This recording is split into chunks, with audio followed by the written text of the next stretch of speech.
atractiva. ¿Cómo están, muchachos? Bueno, les salió el profesor Francisco Mendoza, como le dijo el doctor Jesús. Hoy día tenemos una nueva clase de nuestro avance del ciclo intensivo. ¿Cómo estás, Yasuri? ¿Cómo estás, Alex? ¿Ya? ¿Cómo estás, Alison? Muchachos, buenos días con todos. ¿Cómo estás, Marlon? ¿Ya? El día de hoy, como lo están viendo en la portada, tenemos que trabajar en realidad varios temas, ya que esto es un ciclo corto, es un ciclo súper acelerado, y tenemos que ver los temas que van del intermedio temprano, el horizonte medio y el intermedio tardío. O sea, mínimo tenemos que ver 6 culturas, mínimo tenemos que ver Moche Nazca, Tiahuanaco, Wari, Chimuchinchas, Chimuchinchas, aunque en general tenemos que ver varios otros trazos más de otras culturas. Así que hay que avanzar porque el tiempo siempre me queda cortito a mí, ya, siempre, ya, así sea 1 o 50 temas, siempre me va a quedar corto. Comencemos. Insisto con lo que digo todas las semanas, muchachos. Tienes una pregunta, abre tu audio y manda la pregunta. Tienes una pregunta, no quieres hablar porque te da roche, escribe por lo menos por interno en el chat, ¿ya? Pero hay que avanzar rápido porque el tiempo es cortito, ¿ya? A ver, muchachos.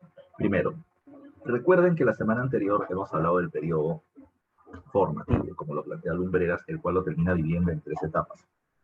Periodo pre-Chavín, formativo inferior, periodo de hegemonía Chavín formativo medio y periodo de decadencia Chavín formativo superior. Recuerda que este periodo formativo superior se caracteriza por tener gobiernos teocráticos, pero con presencia de los militares, que terminan siendo el brazo armado de los sacerdotes para poder tener el poder.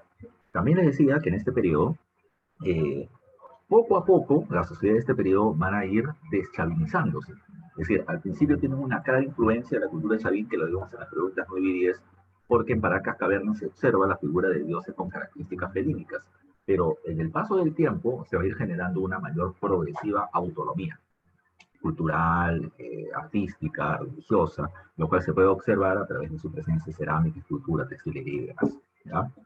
Cuando se logra la autonomía política y religiosa por completo con respecto a Chavín, ya ahí podemos hablar precisamente de una nueva etapa llamada como el intermedio temprano.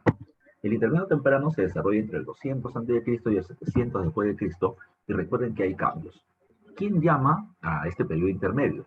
Lo llama John Rowe, no te olvides, la vez pasada hablamos de él. Rowe menciona o denomina como horizontes a aquellos periodos, ¿ya?, donde existe una unidad artesanal o ceramista. Es decir, un estilo de cerámica se difunde en muchas regiones a la vez en la misma época.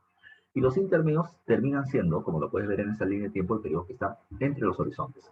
¿Por qué se caracteriza un intermedio? Porque en una misma época hay sociedades en diferentes regiones con estilos de cerámica diferentes. Esa es la característica del intermedio, de acuerdo a Rowe. En este periodo, también en el aspecto político, el gobierno cambia.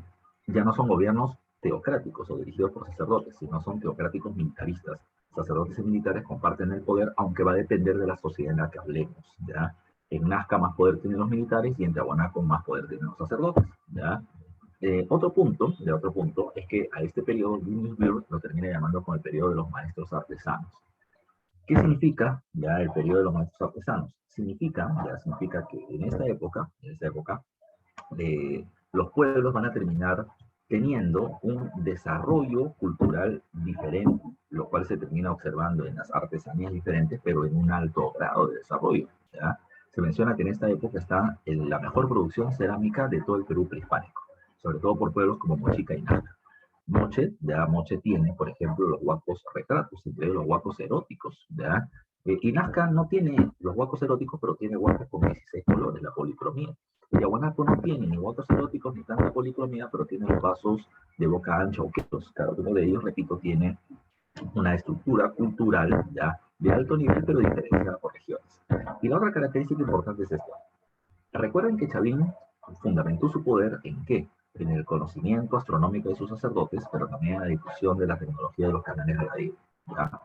¿Qué sucedió? ¿Qué sucedió? Los canales de radio siguen siendo útiles, pero recuerda que ya no eran suficientes. Entonces, los pueblos del formativo superior, ya que se independizaron de Chavín, comenzaron a buscar medidas alternativas para terminar mejorando su producción agrícola. Y en ese sentido, habría que tomar en cuenta habría que tomar en cuenta lo siguiente. En la época del intermedio temprano, lo que vamos a terminar encontrando, ya lo que vamos a terminar encontrando es que los pueblos de esta época, ya los pueblos de esta época, van a ir generando tecnologías agrícolas que complementen a los canales de regadío, ¿ya? Tomando en cuenta el tipo de entorno geográfico que tiene. Pregunta de examen de admisión de San Marcos. Durante la época del intermedio temprano, los pueblos de la costa, para poder obtener agua para el cultivo, ¿qué cosa es lo que hicieron? La respuesta es, obtuvieron agua del subsuelo. Mocha a través de acueductos, Nazca a través de galerías filtrantes. Los Huarpa, en esta misma época en Ayacucho, van a terminar teniendo andenes. Y los Tiahuanaco van a terminar desarrollando los camellones Oguaru, que también vamos a ver en un instante, ¿ya? Pasemos a ver algunos pueblos de la época. Se desconfiguró un poco las líneas nada más, pero recordemos, estos son los pueblos, digamos en su mejor expresión, que se desarrollaron en la época del intermedio temprano. En la costa norte tenemos a Moche, ¿ya? Del cual vamos a hablar en un rato, pero también tenemos, por ejemplo, el pueblo de los Cuismanco, ubicado en Cajamarca, ya en Cajamarca. Vamos a tener también aquí, tenemos al pueblo Lima. Esta flecha tiene que ir con Lima. Lima se termina ubicando entre los valles del río Chillón, Lima y Lurín, ya en el departamento de Lima actual. En el valle del río Chillón tenemos al Cerro Culebras, en el valle del río Lima tenemos a su principal centro administrativo, centro de poder de la cultura Lima, que termina siendo la ciudadela de Maranga, la ciudadela de Maranga. Y en el valle del río Lurín, por si acaso, y esto fue pregunta de examen de admisión, recuerda que en el valle del río Rímac se va a terminar utilizando como material de construcción para Lima y para todos los pueblos de la costa. El material va a terminar siendo los ladrillos de barro llamados adobe. Pero en el caso de la cultura Lima, ellos no van a terminar utilizando bloques de adobe ya puestos de manera horizontal, echados, sino que van a terminar utilizando bloques de adobe puestos de manera vertical o parados y chiquitos. Por eso se les conoce con el nombre de adobitos. Peculiaridad que viene en pregunta de examen de admisión. El tercer dato importante es que en el valle del río Lurín se te va a terminar encontrando el templo al dios Pachacamac.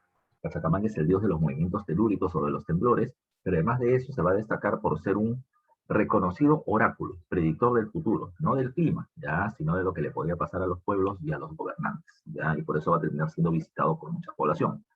Los Nazcas se encuentran en Ica, y de ellos vamos a trabajar en un ratito. Tenemos que ver precisamente el pueblo de los Recuay. Recuay, esta flecha tiene que ir acá, en Recuay. Recuay se caracteriza por qué. Recuerda que en la zona de Ancash, ya recuerda que en la zona de Ancash, en la época del formativo inferior estuvo la cultura Huanta, en la época del formativo medio estuvo Chavín, pero luego se produce la decadencia de Chavín. Y esta decadencia de Chavín es lo que se conoce como Recuay.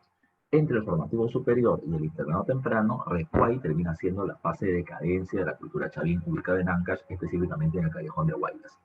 Culturalmente, ¿en qué destacó Chavín? Destacó en la litoescultura, o en la escultura monolítica, ya, la escultura monolítica. Y los Recuay también van a hacer lo mismo. No con la buena calidad del lazo monolítico de Cela Raimondi, sino que van a terminar utilizando unos bloques de piedra, como si fueran unas balas, y le van a terminar poniendo figuras antropomorfas de guerreros, ya de guerreros, con su porrita y su escudo, ya es su escudo. Peculiaridad. Hay que reconocer a Recuay porque hasta ahora en el prospecto de examen de admisión. Más al sur, en Ayacucho, vamos a encontrar la cultura Huarpa. Y los Huarpa, se van a desarrollar en un entorno geográfico complicado, zona montañosa, mucha roca, difícil de cultivar en ese espacio, ¿ya? Entonces, ¿qué van a hacer ellos? Como el cerro es una limitante natural para mi cultivo, se van a terminar haciendo terrazas, como escalinatas, al lado precisamente de los cerros para cultivar, y eso se le conoce con el nombre de los andenes, creados por Huarpa y luego difundidos por los Huari y por los incas, ¿ya? Además, hay que recordar que los Huarpa terminan siendo los ancestros de los Huari, ¿ya? Siendo los Huari un poderoso imperio, ¿ya? Un poderoso imperio que se produce en la época del Horizonte Medio, ¿ya? ¿Qué más? El otro pueblo que tenemos que ver es Tiahuanaco, y ya te explicaré luego sobre Tiahuanaco porque ella convive en dos periodos, en el internado temprano y en el Horizonte Medio, ¿ya? No te olvides, ¿ya? ¿Qué más?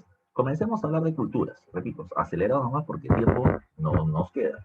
Cuando hablamos de Nazca, ya, cuando hablamos de Nazca, recuerda, Nazca, ¿dónde se va a terminar ubicando? Se ubica en la actual región de Ica y su centro se va a terminar encontrando en el Valle del Río Grande, como lo podemos ver acá. El Río Grande viene de varios ríos afluentes, el río Palpa, el río Ingenio, el río Baja, que vienen teniendo su base en la región de Ayacucho. En Ayacucho nacen estos ríos y van a ir avanzando hacia la zona de Ica, ¿ya? El entorno de dominio de los Nazca será solo el departamento de Ica, ¿ya? Solo el departamento de Ica. Y van a llegar como máximo hasta el valle del río Acarí, aquí está el centro arquitectónico de Chaviña, en el norte de Arequipa. Su extensión es muy pequeña, es muy pequeña. Nazca, que siempre es relacionado con un pueblo guerrero, no va a terminar teniendo precisamente una gran expansión como se pudiera pensar. ¿Ya? Como se pudiera pensar. Segundo dato importante a tomar en cuenta con los Nazca. ¿Cuál es su principal actividad económica? ¿Ya? ¿Cuál es su principal actividad económica? Y ahí está el dato, la respuesta es la agricultura. Recuerden que todos los pueblos del Perú prehispánico van a tener como principal actividad económica, ¿qué cosa? Su principal actividad económica va a terminar siendo, ¿ya? Su principal actividad económica va a terminar siendo, a ver, vamos a poner por acá, su principal actividad económica termina siendo la agricultura, ¿ya? No te olvides tú, ¿eh? La principal actividad económica de los pueblos del Perú prehispánico va a terminar siendo la agricultura, ¿ya? La agricultura. Pero, en el caso de estos cuatro que están acá, es diferente. El chat P, ¿ya? Yo siempre pongo esto como una mnemotecnia, ¿ya? ¿Qué cosa es esto? P de Pucará. Pucará es un pueblo que se desarrolla entre el formativo superior y el internado temprano en Puno, en el altiplano, ¿ya? Tiahuanaco se desarrolla entre el internado temprano y el horizonte medio entre Puno y Bolivia, en la meseta del Collao, y los Aymaras en el internado tardío en la misma región. En esta región, como ya veremos, del altiplano, la principal actividad económica es la ganadería, ¿ya? De camélidos andinos, ¿ya? Hay agricultura, pero no es su principal actividad económica. Lo mismo con los chincha, ¿ya? La Che es de Chincha y Chincha tiene como principal actividad económica el comercio. La mayoría de la población se dedica a la agricultura, pero lo que le da más recursos a Chincha y a lo que se dedica su élite termina siendo a la actividad comercial. Todos los demás pueblos que no están dentro del Chatpe, recuerden que tienen como principal actividad económica a la agricultura y entre ellos está los Nazca, los Moche, los Chimú, ya, los Huarpa y demás. Ya, no te olvides tú. Segundo. Para poder tomar en cuenta el desarrollo de la agricultura en Nazca, hay que recordar algunos otros elementos. Primero, el territorio de la costa en general termina siendo un territorio semiárido, semidesértico, pero haciendo una diferencia entre la costa norte y la costa sur. La costa norte ya viene teniendo ríos con caudal regular, o sea, tiene agua todo el año, por lo tanto es una zona fácilmente cultivable. La zona del sur es una tierra con agua estacional, o sea, tiene 6 meses de agua y 6 meses de sequías. ¿Ya? Ahora, sus territorios son más desérticos que los del norte, y eso termina siendo una cuestión esencial, pero no siempre fue así. La zona de Ica viene teniendo 3 periodos climáticos claramente diferenciados. Una primera etapa tropical con mucha vegetación, una segunda etapa de semiaridez y una tercera etapa donde la aridez termina siendo mucho mayor. Entre la segunda y la tercera etapa, ¿qué es lo que va a pasar? Ellos van a ir desarrollando tecnologías para cultivar en esos espacios. Primero los canales regadíos de la época Chavín, que se seguirán usando, y luego en la segunda y la tercera etapa se van a terminar utilizando las galerías filtrantes. ¿Qué son las galerías filtrantes? Esta imagen que está en la parte superior. Son excavaciones, si te das cuenta, que tienen forma de espiral, ¿ya? Que van a terminar permitiendo que los Nazca bajen hacia el subsuelo, hacia la napa freática, hacia las aguas emposadas de los ríos subterráneos. Entonces, ¿cómo es que se produce eso? Los ríos tienen filtraciones y estas filtraciones harán ríos subterráneos. En algunos casos van a estar emposadas y en otros casos fluyen. Ya fluyen, el agua avanza. ¿Qué va a pasar? Cuando los Nazca no encuentran agua en la superficie, bajan hacia el subsuelo y terminan obteniendo agua para poder beber. Cuando el agua de los ríos aumente su caudal y la filtración es mayor, entonces el agua va a terminar inundando estos pozos y va a terminar llevando agua a la superficie para poder establecer un entorno cultivable. Entonces, las galerías filtrantes o puquios, también se le llama así, van a terminar sirviendo para el consumo personal y el uso de la irrigación del suelo por parte de la población nazquense. Como ellos tienen salida al mar, tienen pesca, ya tienen comercio, ellos van a terminar siguiendo los afluentes del río Grande y van a llegar a Ayacucho teniendo contacto cultural y comercial con la cultura Huarpa, con la cultura Huarpa. No te olvides tú. Sigamos avanzando, ya sigamos avanzando. El otro punto importante de los Nazca es el caso de su gobierno. El gobierno nazquense, es un gobierno teocrático militarista, pero en donde los militares tienen más poder. Por eso es que se habla de una aristocracia guerrera gobernante, lo cual ha sido hace años pregunta de examen de admisión. El otro dato es que en la cerámica se va a terminar observando mucho precisamente la figura de los militares de manera directa o indirecta. Directa porque hay dibujos donde aparecen militares con cabezas trofeo en sus cinturones, o hay huacos escultóricos que se le da la forma de una cabeza trofeo. ¿Qué es eso, la cabeza trofeo? Cuando los Nazca entran en conflicto con otro pueblo, al vencerlo, los derrotados los decapitan, les cortan la cabeza. A estas personas le van a terminar sacando, le van a hacer huecos en la cabeza, en el cráneo, Les van a sacar el cerebro, le van a sacar los ojos, le van a sacar la lengua, ¿ya? Su cabeza se va a poner a hervir para poder secar la piel, ¿ya? Secar la piel. Y en los huecos que se han hecho se van a terminar poniendo sogas, como lo puedes terminar observando acá. Estas cabezas van a ser puestas en los cinturones de los militares y tiene tres funciones entre los militares para ver quién tiene más experiencia militar o en guerras en comparación a otros, ¿ya? Una mayor jerarquía. Con respecto a la población que van a atacar para atemorizarlos o amedrentarlos. Si he matado a gente, también te va a matar a ti, desgraciado. Y la tercera termina siendo para poder ser entregadas en ofrendas. Estas cabezas de los militares, ya de los que los militares han obtenido, se van a entregar a los sacerdotes. Y los sacerdotes van a terminar haciendo ceremonias para poder entregar en ofrenda estas cabezas al dios de la cultura nazca. ¿Quién es el dios de la cultura nazca? Aquí está, se llama Kom, ya se llama Kom. Es un ser con cuerpo antropomorfo. Tiene cuerpo, tiene piernas, tiene brazos, pero tiene una cara de felino, que no sabemos si es rostro felínico o una máscara de felino. En una mano una porra y en otra mano una cabeza trofeo. Y este es el dios recolector de cabezas trofeo, ¿ya? Porque en esta suerte de capa larga que tiene una serie de cabezas trofeo precisamente dispuestas en ellas. Es como que él es contento, él es un dios guerrero, ¿ya? Que toma las cabezas de sus enemigos. Y como sus militares están venciendo, él está contento precisamente de que venzan, porque además le entregan eso en ofrenda. Cuando se entrega en ofrenda, ¿qué se obtiene? Se obtiene por parte del dios un buen oráculo, una predicción sobre el clima, o un buen beneficio para una próxima guerra, etcétera, por sus creencias religiosas. Y eso es lo que se observa precisamente con respecto a los nazquenses, en el tema del gobierno. En el caso de la cerámica, recuerden que ellos son, junto con los moches, los pueblos que más destacan en esta producción. Ellos destacan por la policromía, por el uso de hasta más de 16 tonalidades de colores diferentes, y son dos los que usan muy poco, el azul y el verde.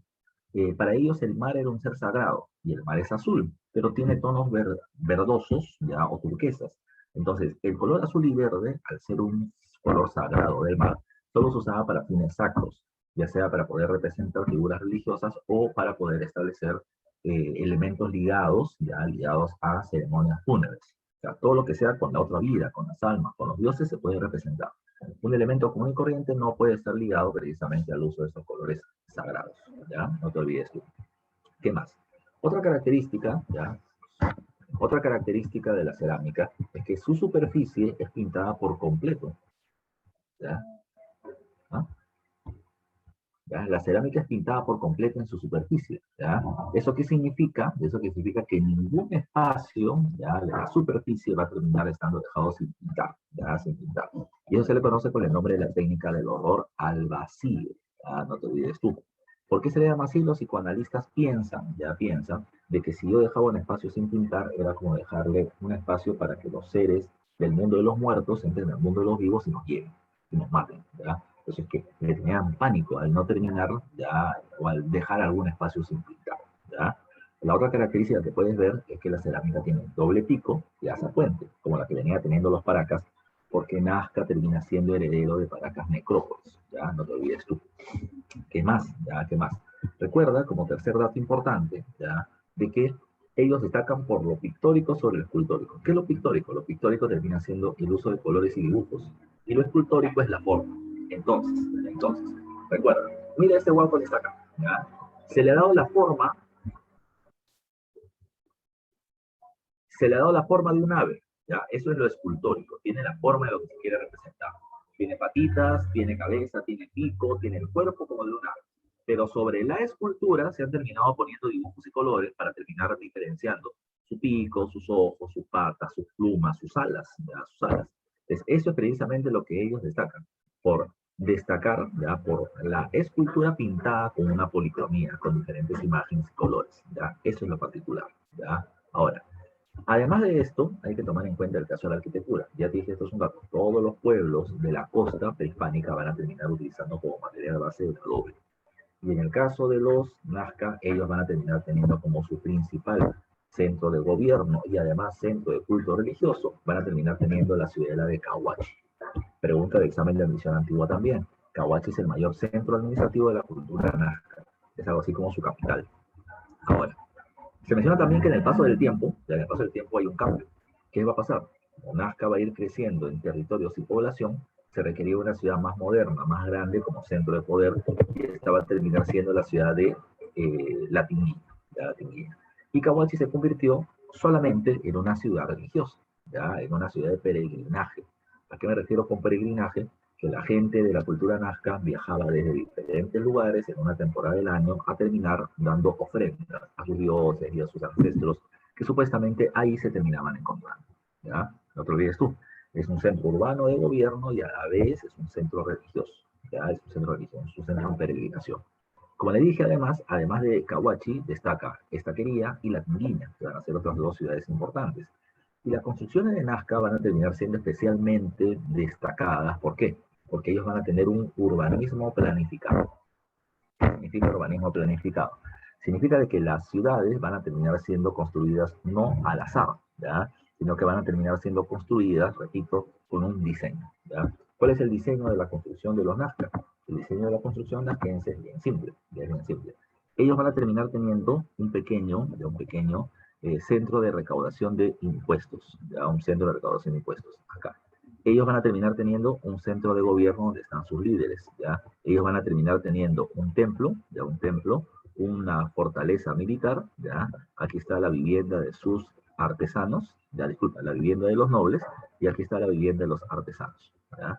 Que terminan generando objetos de lujo para la nobleza del gobierno, cerámica, escultura, textilería y demás, ¿ya? Toda esta ciudad va a estar rodeada con muros, ya con muros, protegida. Y fuera de ella está la zona rural. Aquí está el agricultor, aquí está el pescador, ya aquí está el pescador, aquí está el ganadero, ya los que producen alimentos. Entonces hay una diferencia entre la zona productora y la zona administrativa. Y dentro de la ciudad administrativa hay jerarquía, gobierno, nobleza y artesanos. Jerarquía. Hay una planificación en el momento de su construcción. Con estas, con estas tres ciudades, bajo este criterio que va a terminar teniendo Nazca, se logra controlar toda la región de Ica, ¿ya? Toda la región de Ica. Ahora, cuando Wari somete a los Nazca, va a terminar viendo este modelo de organización y de gobierno, y simplemente lo va a tomar y lo va a multiplicar. Y esas van a ser las llamadas cabeceras de región de Wari, que van a llegar a ser 50 aproximadamente, ¿ya? ¿Qué más hay que recordar para poder acabar con los Nazca? Los llamados geoglifos. Recuerden que los geoglifos o las inscripciones o las imágenes que van a poner en el suelo no terminan siendo una novedad. Recuerden que termina siendo ya algo previamente hecho por Paracas Necrópolis. La diferencia es que Paracas Necrópolis terminó siendo figuras principalmente antropomorfas, ya, o sea, de forma humana, y no de tan buen diseño como las que van a hacer los Nazca, que va a terminar siendo algo así como un geoglifo mejorado, ¿ya? En el caso de los Nazca, recuerden que estos geoglifos se van a ubicar en las pampas de Palpa Nazca Ingenio, que es una pampa, un territorio de una amplia llanura plana y bastante extensa, que en su superficie viene teniendo óxido de fierro, ¿ya? Óxido ferroso, ¿ya? El suelo es fierro, óxido ferroso, y tiene este color rojizo. Profesor, ¿qué es eso? ¿Ya? ¿Por qué me hablas de ese dato en particular? Yo siempre pongo este ejemplo de la manzana. Cuando tú comes una manzana, ¿ya? Le das un mordiscón y la pulpa, la carnecita es blanca, ¿ya? Pero si tú lo dejas ahí en la mesa, que pasen los minutos, se va a poner media marroncita, rojiza, porque la manzana contiene mucho fierro, ¿ya? Entonces el óxido ferroso se oxida, ¿ya? Se oxida. Aquí hay un proceso de oxidación, por eso es que la tierra tiene un color rojizo. Pero si tú sacas esa superficie roja, en la parte inferior la tierra es blanca. Eso es que se viene teniendo ese contraste entre la tierra roja y las líneas blancas que van a terminar formando las imágenes del nivel Nazca. La inmensa mayoría, o la otra característica de La Pampa, es que el territorio está casi exento de lluvias. Es un territorio árido, seco, casi no tiene lluvias, y eso es uno de los factores por el cual no se terminan perdiendo las imágenes. Tercero, la mayoría de las imágenes son líneas, solamente líneas rectas, la mayoría. Pero las más conocidas son aquellas que vienen teniendo diseño, y la mayoría son formas de animales o figuras zoomorfas, ¿ya? ¿Qué más vamos a encontrar? San Marcos ha preguntado sobre dos personajes que han hecho trabajo sobre la línea de Nazca. Preguntó sobre Toribio Mejía Gente, que es el descubridor de la línea de Nazca, y él planteó como una hipótesis de que estas eran líneas ceremoniales. ¿Cuál era su propuesta? Que los pueblos de Nazca ya terminaban adorando estas imágenes, al mono, a la araña, al colibrí, como sus tótems, como sus animales sagrados. Entonces, cada vez que se tenía que adorar al tótem, ellos hacían ceremonias alrededor de estas imágenes, haciendo alabanza, como si fuera una procesión. Por eso ya hablaba de ellos como caminos ceremoniales, ¿ya? Además de Toribio Mejía, tienes a María Reich. María Reich va a terminar planteando lo siguiente, que estas imágenes no son casualidad, Son imágenes de las estrellas, de las constelaciones del cielo, proyectadas al suelo y al cual se le ha terminado poniendo una representación. Así como los sumerios, por ejemplo, juntaron un grupo de estrellas y terminaron formando la imagen del toro para Tauro, la imagen del Leo para León, ¿ya? Y ellos no podían hacer lo mismo, porque toro y león no conocen, pero sí conocen mono, sí conocen araña, sí conocen colibrí, y le ponían estas imágenes. Entonces era una forma de poder saber, ¿ya?, cuándo es que llegaba la lluvia, cuándo es que había sequías. Era un calendario de carácter astronómico, ¿ya? No es lo mismo astronómico que astrológico. Astrología era para poder predecir el futuro, de ti, o de mí, o del gobierno, ¿ya? Eso lo plantea Paul Kosok, ¿ya? Paul Kosok, pero María Reis habla de calendarios astronómicos. John Reinhardt va a terminar planteando de que las figuras que son solamente líneas era donde los nazcas sabían que había agua en el subsuelo y terminaban poniendo la línea para cuando sea necesario hacer excavaciones y obtener el agua de ahí. Mientras que investigaciones japonesas recientes plantean que las líneas de Paracas Necrópolis y la de Nazca terminaban siendo un gran camino ceremonial. O sea, eran las que terminaban dirigiendo al pueblo para que avancen por esas líneas para poder llegar hacia Cahuachi, que era el principal centro religioso administrativo de los nazquenses desde la época Paracas Necrópolis. ¿Ya? No te olvides tú. Sigamos hablando entonces. Eso es lo que tenemos que ver con los nazcas. Para ir ganando tiempo, vámonos a tu dirigida, ¿ya? Estoy abriendo la dirigida que tú también ya la tienes y que seguramente la has descartado, ¿ya? Aunque la has descargado, para poder ver algunas preguntas ligadas hasta lo que hemos trabajado. Dice, pregunta 1. Las siguientes proposiciones hacen referencia a las culturas del intermedio temprano y en relación a ellas es correcto afirmar, ¿ya? Dice, 1. Todavía no vemos esto, pero podemos llegar a la respuesta. En Mochica se desarrolló el monoteísmo, prueba de ello son los múltiples frizos con el rostro del dios Ayapaet, y esto es parcialmente correcto. El dios Ayapaet sí aparece en muchas de las esculturas o los murales o en los frisos. Eso sí es verdad, pero Mochica no es monoteísta. Ahora, muchos dioses, aunque Ayapaet es el ser más recurrente, ¿ya? Entonces, en la 1 es falso porque no hay monoteísmo. 2. Los pueblos intermedio tempranos son llamados maestros artesanos por las diversas tecnologías hidráulicas y agrícolas desarrolladas. No, son maestros artesanos por la diversidad de producción de cerámica, de escultura, de textilería. Y son llamadas sociedades hidráulicas por las diferentes tecnologías agrícolas. Entonces, se está diferenciando o se está haciendo una equivocación entre concepto y explicación. A propósito, ¿no? La segunda es falsa, ¿ya?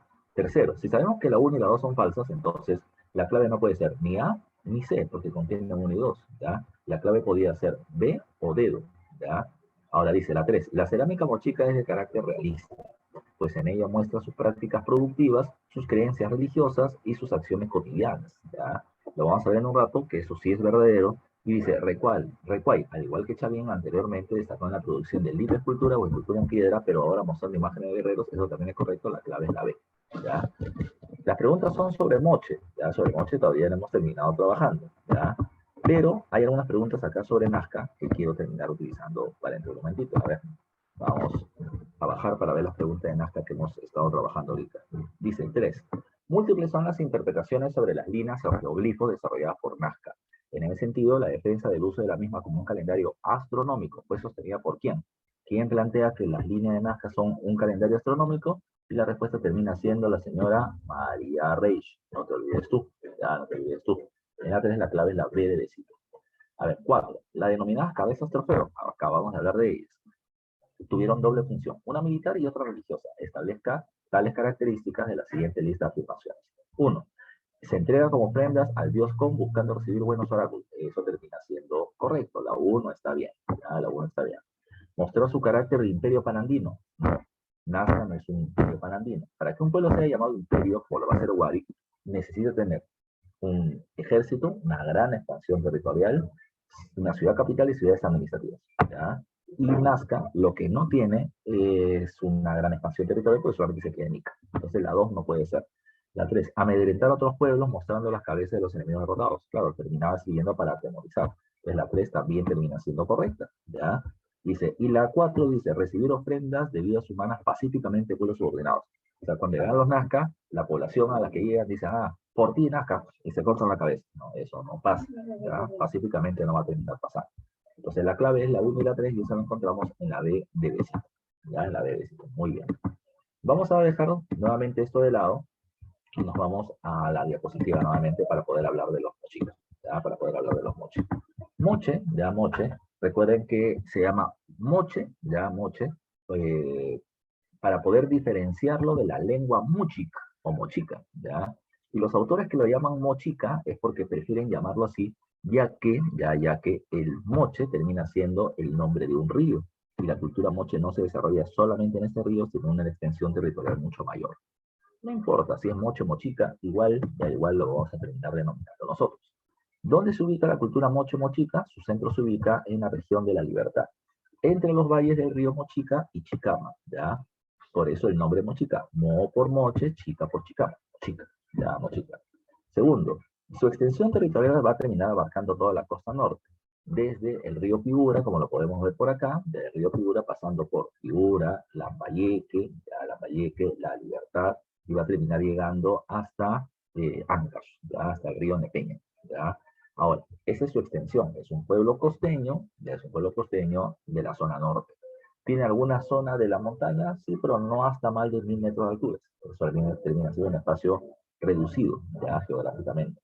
El tercer dato que debemos tomar en cuenta con respecto a los mochis o los mochicas es que, como ya te dije hace un rato, la costa norte tiene ríos con caudal regular que por lo tanto permiten un desarrollo permanente de la agricultura sin mayor inconveniente, ¿ya? Sin mayor inconveniente. La economía, ya la economía. Cuando hablamos de la economía de los mochis, ya te dije, si no es parte del chat 3, su principal actividad económica va a terminar siendo la agricultura, ya, la agricultura. Y repito, su territorio es bastante fértil, así que puedo cultivar en las laderas del río, puedo terminar ampliando la zona de cultivos a través de canales de regadío, de bracitos, como lo que sea Chavín. El canal de regadío más importante que tuvo ese pueblo termina siendo el canal de la Cumbre, ¿ya? Se llama así porque a 800 metros sobre el nivel del mar se va a terminar haciendo canales que por la pendiente natural de la caída del cerro pueden terminar llegando hacia lugares más alejados, siendo los más cultivables. Y además, utilizando el agua del subsuelo, se va a terminar realizando el acueducto de Ascope. Como te dije, en la costa, durante el internado temprano, se va a utilizar el agua del subsuelo, que fue pregunta de examen de admisión. ¿Ya? No te olvides tú. Ya no te olvides tú. Ahora, ¿qué más? Además de ello, mirando solamente el mapa, recuerden que ellos tienen salida al mar y van a poder realizar actividades como la pesca, van a tener comercio con pueblos como Lima, ya como Lima, y van a tener comercio con pueblos de la selva. No sabemos si directamente con pueblos de la selva a través de intermediarios, porque Moche va a terminar utilizando la pila azul, una piedra de color azul que se obtiene en la selva, y además parte de sus nobles van a terminar utilizando penachos con plumas de guacamayo, de colores azul, verde, amarillo, rojo, naranja, que son solamente estos animales de la selva, no te olvides tú, ¿ya? ¿Qué más a tomar en consideración con respecto a ellos? ¿Ya? ¿Qué más a tomar en consideración? Además de esto, mira, uno de los aspectos importantes que se conoce de Moche termina siendo su cerámica. Su cerámica se le conoce con el nombre de cerámica enciclopédica, porque nos permite tener acceso al conocimiento de las múltiples actividades y creencias que Moche tiene, ¿ya? Por ejemplo, en este huaco que está acá es un huaco escultórico, ya haremos en un momento la diferencia, y recuerda que ahí se observa la imagen de un pescador que está sobre un caballito de totoro o una embarcación con un remo.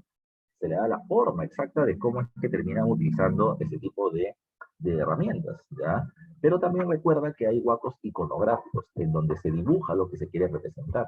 Ya que se observa, ¿qué cosa? Se observa la presencia de un caballito de totora, ahí está el barquito, aquí está un pescador por encima, y se viene teniendo como una suerte de anzuelo con el cual está pescando a un pececito en el mar, ¿ya? Entonces, ese tipo de actividades, repito, lo vamos a terminar observando en su cerámica, ya sea escultórica o ya sea iconográfica, no te olvides tú, ¿ya? Ahora, ¿qué más? ¿Ya? ¿Qué más a tomar en consideración con respecto a los mochicas? El otro punto importantísimo termina siendo el caso de del gobierno, el caso de la organización política. Y en el caso de la organización política, muchachos y muchachas, ¿qué podemos observar? ¿Ya? ¿Qué podemos observar? Número uno, observamos que Moche no tiene un gobierno unificado. Es decir, no hay un rey de los Moche ni un reino unificado durante este periodo, ¿ya? Eso es, si no hay un reino unificado y no hay un rey, entonces, ¿qué cosa podemos hablar de los Moche? Bueno, que los Moche terminaban siendo una confederación de valles. ¿Qué cosa es un valle? Recuerden que el valle termina siendo las zonas conformadas por las laderas de los ríos, ¿ya? Entonces, el valle del río Piura, el valle del río Nequén, el valle del río Guarmey, el río La Lucha, el río Chicama, el río Chau, el río Moche, ¿ya? Cada uno de esos ríos forma un valle y cada valle tiene un gobernante. Cuando una persona dirige solo un valle se le llama Alaec, y cuando dirige más de un valle se le conoce con el nombre de Siequichi. Ya se le conoce con el nombre de Siequichi. Ahora, hay que tomar en consideración, hay que tomar en consideración que los valles, ya los valles, eh, por ejemplo, profe, ¿conocemos a alguien que haya gobernado más de un valle? Sí, el señor Esipán. El señor Esipán se piensa de que terminó gobernando 4 valles a la vez, en la misma época. Pero, profe, si no hay una unión política, si no hay un solo gobernante, cada valle es autónomo, entonces, ¿cómo podemos hablar de una cultura mochica? Deberíamos hablar de las múltiples culturas que se ubican en la zona del norte. La cultura moche, la cultura chicama, la cultura quiteña. No. Lo que pasa es que Mochica desarrolló una civilización, ¿ya? Una civilización. ¿Qué es eso? Una civilización como la que ustedes ya observaron seguramente en Grecia, es un conjunto, o que van a observar en Grecia, es un conjunto de pueblos, ya es un conjunto de pueblos que tienen autonomía política, como las polis griegas, pero que tienen, ya además de eso, una serie de elementos que les permiten reconocerse como parte de un mismo pueblo. Por ejemplo, las polis griegas hablaban el mismo idioma, el griego. Los valles de la costa norte hablan el mismo idioma que termina siendo el múchic. Por otro lado, todos estos pueblos tienen las mismas costumbres, el mismo tipo de vestimenta, el mismo tipo de alimentos, el mismo tipo de ceremonias, etc. Y lo otro es que vienen compartiendo los mismos dioses, ¿ya? Los mismos dioses, ¿ya? En el caso de los dioses hay que tomar en cuenta que hay diferentes divinidades, pero seguramente el más comúnmente reconocido termina siendo Ayapaec, ¿ya? ¿Quién es Ayapaec? Ayapaec termina siendo el personaje que representa el ejército mochica en guerra contra otros pueblos. Siempre se ve a él peleando contra otros y producto de sus victorias toma las principales atribuciones de estos dioses para él. Por ejemplo, derrota a la serpiente bicéfala, ¿ya? Y esta serpiente va a ser puesta como su cinturón. O derrota, por ejemplo, al ser venado, y al venado se lo pone como si fuera una suerte de gorra en la cabeza. Entonces, va a terminar teniendo, repito, esta serie de elementos, repito, dioses en común, costumbres comunes, idioma común. Esto es lo que permite que los mochicas se puedan terminar reconociendo como un mismo pueblo a pesar de sus diferencias políticas. No significa, además, de que estos pueblos sean pacíficos, paz y amor. No. Recuerden que cuando los pueblos se enfrentan a otros, lo que buscan arrebatarle es el control de sus tierras fértiles y su mano de obra. Pero, por teoría general, recuerden que la última pregunta de examen han sido muy conceptuales, por teoría general, cuando los pueblos se saben pequeños y con poca cantidad de población, ellos en lugar de pelear pueblo contra pueblo, lo que significaría la muerte de muchos potenciales, de mucha potencial mano de obra para mí, lo que hacen es terminar estableciendo una selección de guerreros. Cada valle tiene su selección de guerreros, ¿ya? Y cuando el líder del valle A le dice al líder del valle B, ¿ya? Te voy a enfrentar, te voy a someter y voy a liderar a tu región, él dice, sácate, pero preparaos en polvo, ¿ya? En cada uno de las huacras o de los grandes templos de noche, lo que vamos a terminar encontrando, ¿ya? Es la existencia de grandes canchones, grandes espacios abiertos, en donde se pueden haber hecho ceremonias, fiestas, ofrendas, pero también se han terminado produciendo, al parecer, batallas rituales. ¿Cómo es una batalla ritual? ¿Ya? La selección militar del pueblo A se enfrenta con la selección militar del pueblo B. Los militares que son derrotados van a terminar siendo tomados prisioneros, ¿ya? Tomados prisioneros, y van a terminar siendo entregados en sacrificio. Eso se le conoce con el nombre de batallas rituales, ¿ya? Batallas rituales. Y este sacrificio por lo general se termina siempre ofrendando a el dios Ayapaec, llamado como el dios degollador, ¿ya? No te olvides tú, ¿ya? No te olvides tú. Ahora, ¿qué más hay que tomar en cuenta? ¿Ya? ¿Qué más hay que tomar en cuenta? El otro punto importante a tomar en consideración es que en Moche y solo en Moche se terminaba encontrando la presencia de mujeres en el gobierno. ¿Ya? La presencia de mujeres en el gobierno. Y esto se puede terminar observando a través de dos cosas. En las cerámicas, como lo veremos en un rato, hay iconografía donde siempre dos varones y una mujer se acercan a un gobernante o al dios principal para poder rendirle una ofrenda de sangre, ¿ya? Y en otros casos por las tumbas que se han hallado. Una tumba previamente saqueada, ¿ya? Por población, que es la tumba de la sacerdotisa de San José de Moro, y la otra, la última, de mejor descubrimiento además, termina siendo la tumba de la señora o dama de Cao, que está presente ahí. Precisamente, si tú ves, está la imagen de dos de las tumbas reales, ya mejor conservadas, ya del Perú prehispánico. la tumba del señor Zipán y la señora de Cao. Estos dos no fueron contemporáneos, ¿ah? Ya, la señora de Cao es 200 años antes que el señor Zipán. Pero mira la forma lujosa en la que están vestidos, ¿ya? Los dos vienen teniendo una suerte de vestimenta larga hecha con cuadrículas de oro y cobre, ¿ya? Láminas que van a ser unidas entre ellas. Además de eso, recuerden que vienen teniendo cetros. El cetro es como una vara que representa el poder. Este lo tiene acá con una suerte de pirámide invertida, mientras que la señora de Cao viene teniendo dos de estos cetros, ¿ya? Dos de estos cetros, uno aquí y el otro acá. Los dos vienen teniendo una corona, ¿ya? Una corona. Este acá como una media luna y este acá como una figura de dos imágenes abiertas, ¿ya? ¿Interno? Lo otro es que vamos a terminar teniendo esto. Vamos a terminar teniendo collares, narigueras, orejeras y demás. Lo cual es una gran muestra de lo que deriva la producción de joyas, pero además de eso termina mostrando a la élite gobernante y las mujeres como tal. ¿Ya? Las mujeres como tal.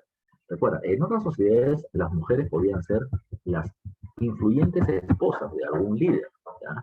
Pero en el caso de los moches, las mujeres eran parte del poder político y tomaban decisiones. ¿Ya? No te olvides tú. Ya no te olvides tú. ¿Qué más hay que tomar en consideración? Salimos del poder y nos vamos al caso de la cerámica. Cuando hablamos de la cerámica moche, recuerden que los mochicas se caracterizaban por tener una cerámica bicroma. ¿Ya? ¿Qué significa la cerámica bicroma? Significa que utilizan dos colores. Y los colores específicos terminan siendo el blanco sobre rojo. Es decir, la cerámica, recuerden, se hace de arcilla y la arcilla es de color rojo. ¿Ya? Sobre esta cerámica roja se pintaba con blanco para poder dejar imágenes grabadas. ¿Ya? Imágenes grabadas. Tú en algún libro puedes encontrar de que no es blanco y rojo, sino que termina siendo crema y guinda, ¿ya? O crema y granate. No hay ningún problema. No hay ningún problema.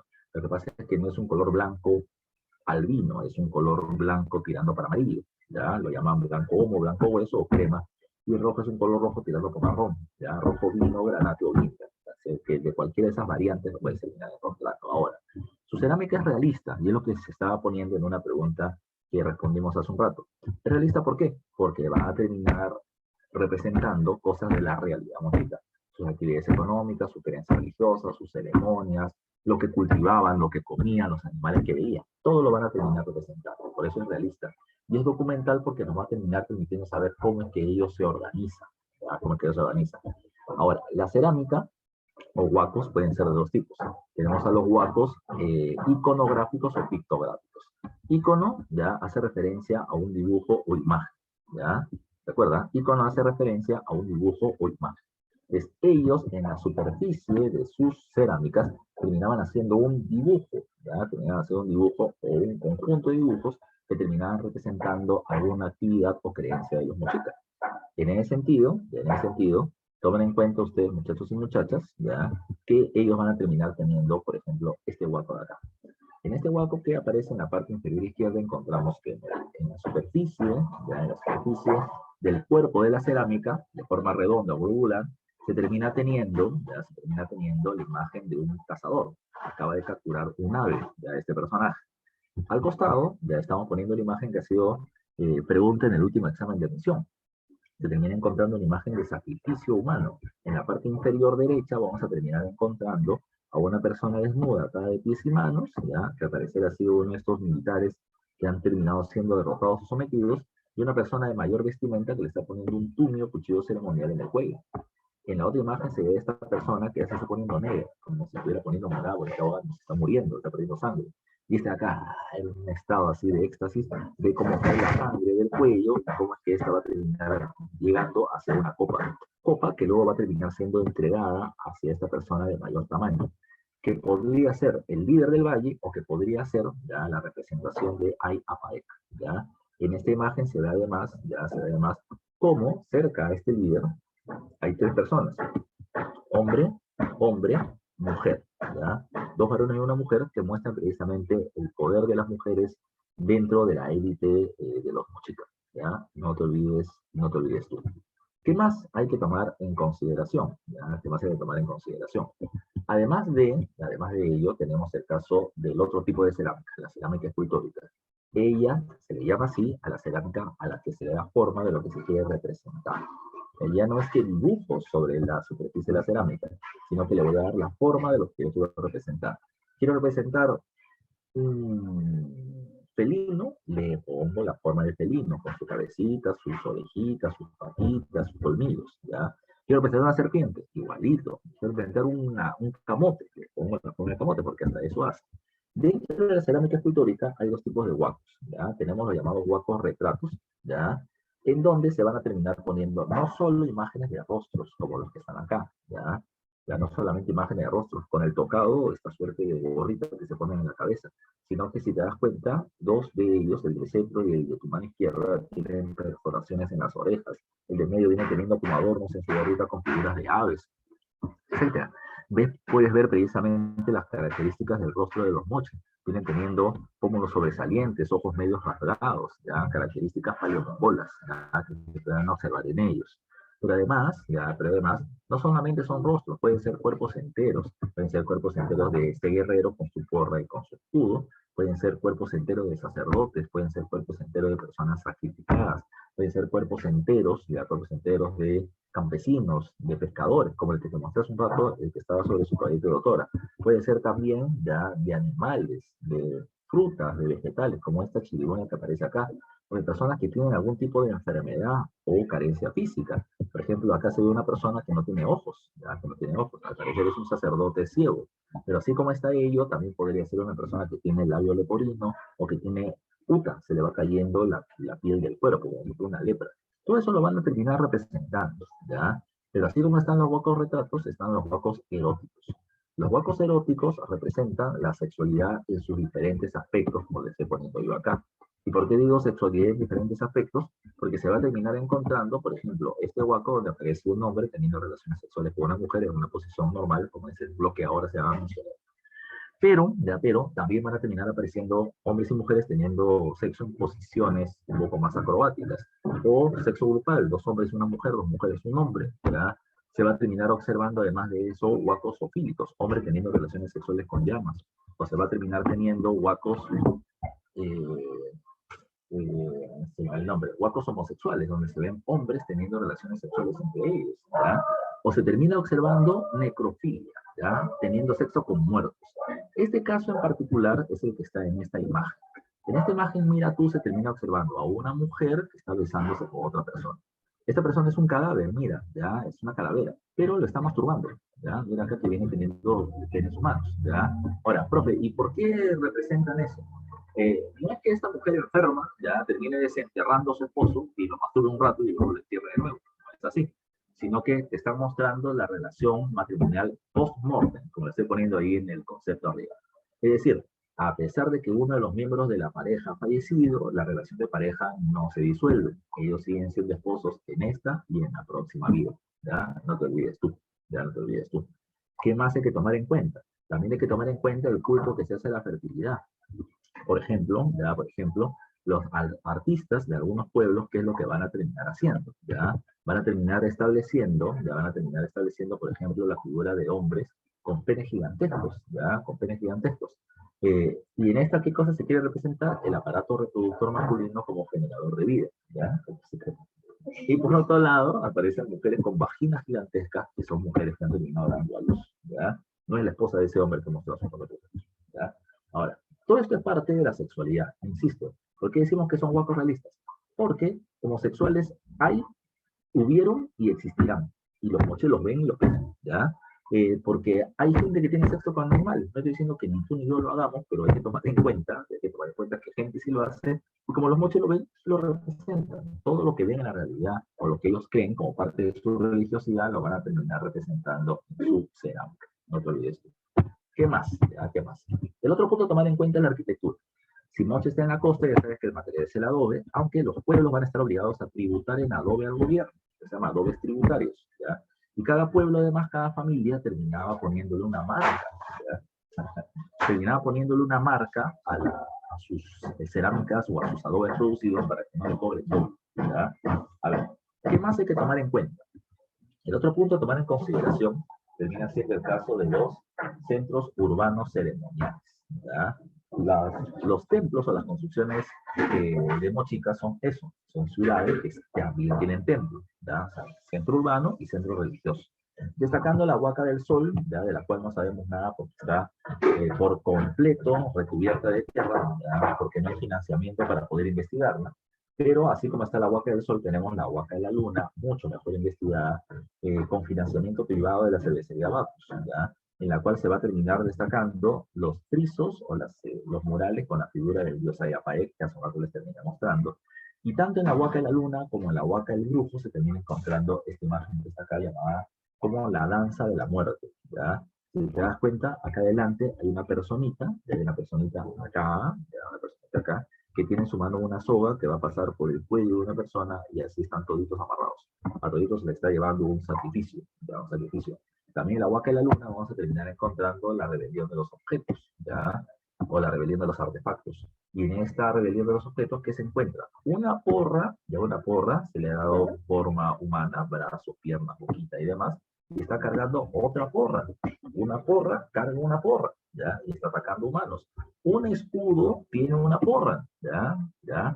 Una boleadora, es una soga con piedras en los extremos, está cargando una porra y están atacando humanos. ¿Cuál es la interpretación? Dos interpretaciones. Uno, es la rebelión de la tecnología contra la población. Es como que los celulares nos esclavizan a nosotros, ¿ya? O por otro lado puede terminar siendo la representación de la rebelión del pueblo, ¿ya? Ya que el pueblo era visto solamente como una herramienta, como un objeto, es por eso que los objetos se rebelaron contra ellos, ¿ya? ¿Qué hay que tomar en cuenta, muchachos y muchachas? Además de la Huaca de la Luna, tenemos el complejo del Brujo. Es un espacio donde hay varias construcciones como la Huaca del Brujo y la Huaca del Cao Viejo, ¿ya? La Huaca del Cao Viejo. Y en ese sentido habría que tomar en cuenta que en la Huaca del Cao Viejo está la señora de Cao, ¿ya? La dama de Cao que hace rato veníamos hablando, y en la Huaca Rajada la tumba del señor de Zipán, que ya te decía que eran gobernantes, ya en periodos de la época mochica, que mostraban un gran desarrollo de la orfebrería o la producción de joyas que se ha terminado observando en las tumbas de estos, ¿ya? No te olvides tú. Recuerda que Moche cree en la vida tras la muerte y cree que tras la muerte la vida sigue siendo la misma. Si eras gobernante, seguirás siendo gobernante, si eras campesino, seguirás siendo campesino. No te olvides tú. Si acá tenías tu esposa, en la próxima vida no cambiarás de esposa, seguirás siendo la misma esposa. Para tomar eso. Eso es lo que encontramos en el caso de Moche. Tomando en cuenta lo que hemos hablado de Moche, vamos a terminar pasando un ratito nuevamente entonces a las preguntas dirigidas. Ya te había respondido una de los mochicas, pero vamos a responder la otra que faltaba, ¿ya? Ya habíamos respondido a la 1 que tenía dos preguntas internas sobre Moche y vamos a ver la pregunta número 2. Dice, los grandes centros monumentales fueron núcleos de poder político, ¿ya? Administrativo y religioso. Era centro urbano y centro religioso. Pero también residencia de los gobernantes, ya que se extendieron entre los valles del río Piura por el norte y Guaraní por el sur. Piura, Lambayeque, La Libertad y Ancas. Pues ahí te están diciendo de qué pueblo estamos hablando, ¿ya? Estamos hablando de los moches, de los moches. Dice, la era una actividad esencial de economía doméstica y no doméstica. Economía doméstica se dice así porque con esto yo voy a obtener recursos para mi familia, y no doméstica, que es cuando es para el Estado, para el intercambio, ¿ya? Que permitió la compleja organización social y política, ¿ya? Asimismo, se indica que el trabajo de la cerámica en los talleres destacó por tener características principalmente. Entonces, recuerda, estamos hablando de los moches que van a tener como principal actividad económica para su consumo y para el gobierno, la agricultura, y su cerámica se caracteriza por ser escultórica, por los cuartos retratos eróticos y micro, ¿ya? También podría ser, por ejemplo, que fuera realista, ¿ya? Realista. Pero es la única que puede terminar calzando, ¿por qué? Porque ya en la primera parte del párrafo estaba la respuesta. Se ubica entre Piura y Guarmey, ¿ya? Costa norte. No podía ser Nazca que está en Ica, Tiahuanaco está en el altiplano, Huari está en Ayacucho. No podía ser ellos, así que la clave terminaba siendo la A mochica, ¿ya? Ya respondimos hasta la 4, la pregunta 5 está con Tiahuanaco, que es el próximo tema que tenemos que pasar a observar, ¿ya? Tiahuanaco. Cuando hablamos de Tiahuanaco, muchachos y muchachas, recuerden, Tiahuanaco es un pueblo que nace en la época del intermedio temprano, pero que va a terminar conviviendo con Huari en la época del horizonte medio. Acá hay un error, acá decir temprano, ¿ya? No tardío, temprano, ¿ya? Nace en el intermedio temprano y convive con Huari del intermedio tardío, no, del horizonte medio, no te olvides. La pregunta es, ¿por qué? ¿Ya? ¿Qué pasó? Pero para eso podemos ir adelantándonos un poquito con Huari. Aprovechando un fenómeno del niño a final del intermedio temprano, ¿ya? La crisis económica, ya sea por inundaciones en el norte, por sequías en el sur, el pueblo Huarpa pasa de un pueblo de agricultores pobres a un pueblo guerrero, ¿ya? Y comienza a expandirse y transformarse en Wari, ¿ya? En esa expansión, Wari somete a los Nacas, somete a Lima, somete a Moche, todos ya en decadencia, ¿ya? Todos en decadencia. Pero no somete a Tiahuanaco, no sabemos por qué. La principal interpretación es porque Tiahuanaco es un pueblo religioso y de Tiahuanaco salió el culto al dios de las varas, al dios de las varas, que también va a ser adorado en Ayacucho, en Wari. Entonces, ya se piensa que los Wari terminaron respetando Tiahuanaco porque era un lugar de peregrinaje, era un lugar sagrado, un lugar donde estaba su dios, y por eso lo respetaron. Y por eso es que durante el Horizonte Medio, donde Wari domina, Tiahuanaco también va a existir en la zona, principalmente en la meseta del Collao, de la meseta del Collao, no te olvides tú. ¿Dónde está ubicada Tiahuanaco? Lo que te acabo de decir, en la meseta del Collao. La meseta del Collao es un territorio altiplánico que se ubica entre Puno y la zona noroccidental de Bolivia, ya, en esta región. Todo esto termina siendo la meseta del Collao. Y este es el entorno de la cultura Wari, o de la cultura Tiahuanaco. Pero principalmente Tiahuanaco se va a desarrollar ¿en dónde? Se va a desarrollar en los alrededores del lago Titicaca. El lago Titicaca es fundamental para esta cultura. ¿Por qué? ¿Por qué? Porque los tehuanacos se van a desarrollar, en un espacio geográfico, ya, ligado a los 3.800 metros sobre el nivel del mar en promedio, ya. Mucha altura, poco oxígeno, difícil movilización por el lugar, ya. Con un clima de contraste. Calor en el día, 14 grados centígrados, frío en la noche, menos 5 grados bajo cero, ¿ya? Las partículas de agua se congelan al llegar a bajo cero y caen hacia el suelo, no como piedras, que es granizo, sino caen como pequeñas partículas de hielo que caen al suelo y perjudican el campo de cultivo llamado helada, ¿ya? En la zona andina se le llama así, helada. Cae la helada, se fregó el campo de cultivo. Y precisamente, este es el tipo de entorno que tiene Tiahuanaco, ¿ya? Ahora, el lago Titicaca es importantísimo porque es un gran recipiente de agua y es un gran termorregulador. Recuerden que el lago, ¿ya? O el agua, como elemento químico, absorbe el calor del día y lo emana por la noche, ¿ya? Y lo emana por la noche. Entonces, ¿qué va a terminar pasando? Ellos van a terminar absorbiendo el calor del día, ¿ya? El calor del día, porque es un gran recipiente de agua, ¿ya? Así que por eso, los pueblos van a terminar viviendo cerca al lago Titicaca por varios factores. Hay agua para beber porque es agua dulce, hay peces para poder pescar, se pueden movilizar de un lugar a otro a través del lago, pero además de eso, vivir cerca del lago es importante. ¿Por qué? Porque el vapor que emana el lago hará de que la zona de los alrededores no sea tan fría, ya no sea tan fría. Hará frío, pero no tanto como lugares más alejados, ya. Aparte, ya, este vapor hace de que las pequeñas partículas de hielo que pasen por ahí se derriten y terminan cayendo como garuba. Esto no perjudica a los campos en una zona cultivable. La Titicaca es el mejor espacio o entorno para poder vivir en ese territorio. Por eso la aguanta. Pero si los tehuanacos viven solamente alrededor de la Titicaca, ¿por qué le terminas poniendo un mapa que está ahí de color medio verde, medio azul, que tiene tanta extensión? Ah, es que eso está ligado al control de calidad ecológicos, y eso lo vamos a ver en un rato. Cuando hablamos de la economía de los tehuanacos, recuerden esto, ya te lo dije hace un rato, Chatpe, Chiche, Mara, Tiahuanaco, Pucará, no tienen a la agricultura como principal actividad económica. Pucará, Tiahuanaco y Maras tendrán como principal actividad económica de cosa la crianza de camellos andinos, ¿ya? La llamita y la alpaca, Recuerden que ellos van a obtener carne, leche, lana, etcétera, ¿ya? Etcétera. Estos animales pueden crecer acá porque generan un pelaje para poder soportar el frío y comen pichu, pasto seco de la zona, que le va a terminar permitiendo sobrevivir. En el caso de la agricultura, recuerden ustedes que no es poco lo que ellos van a producir.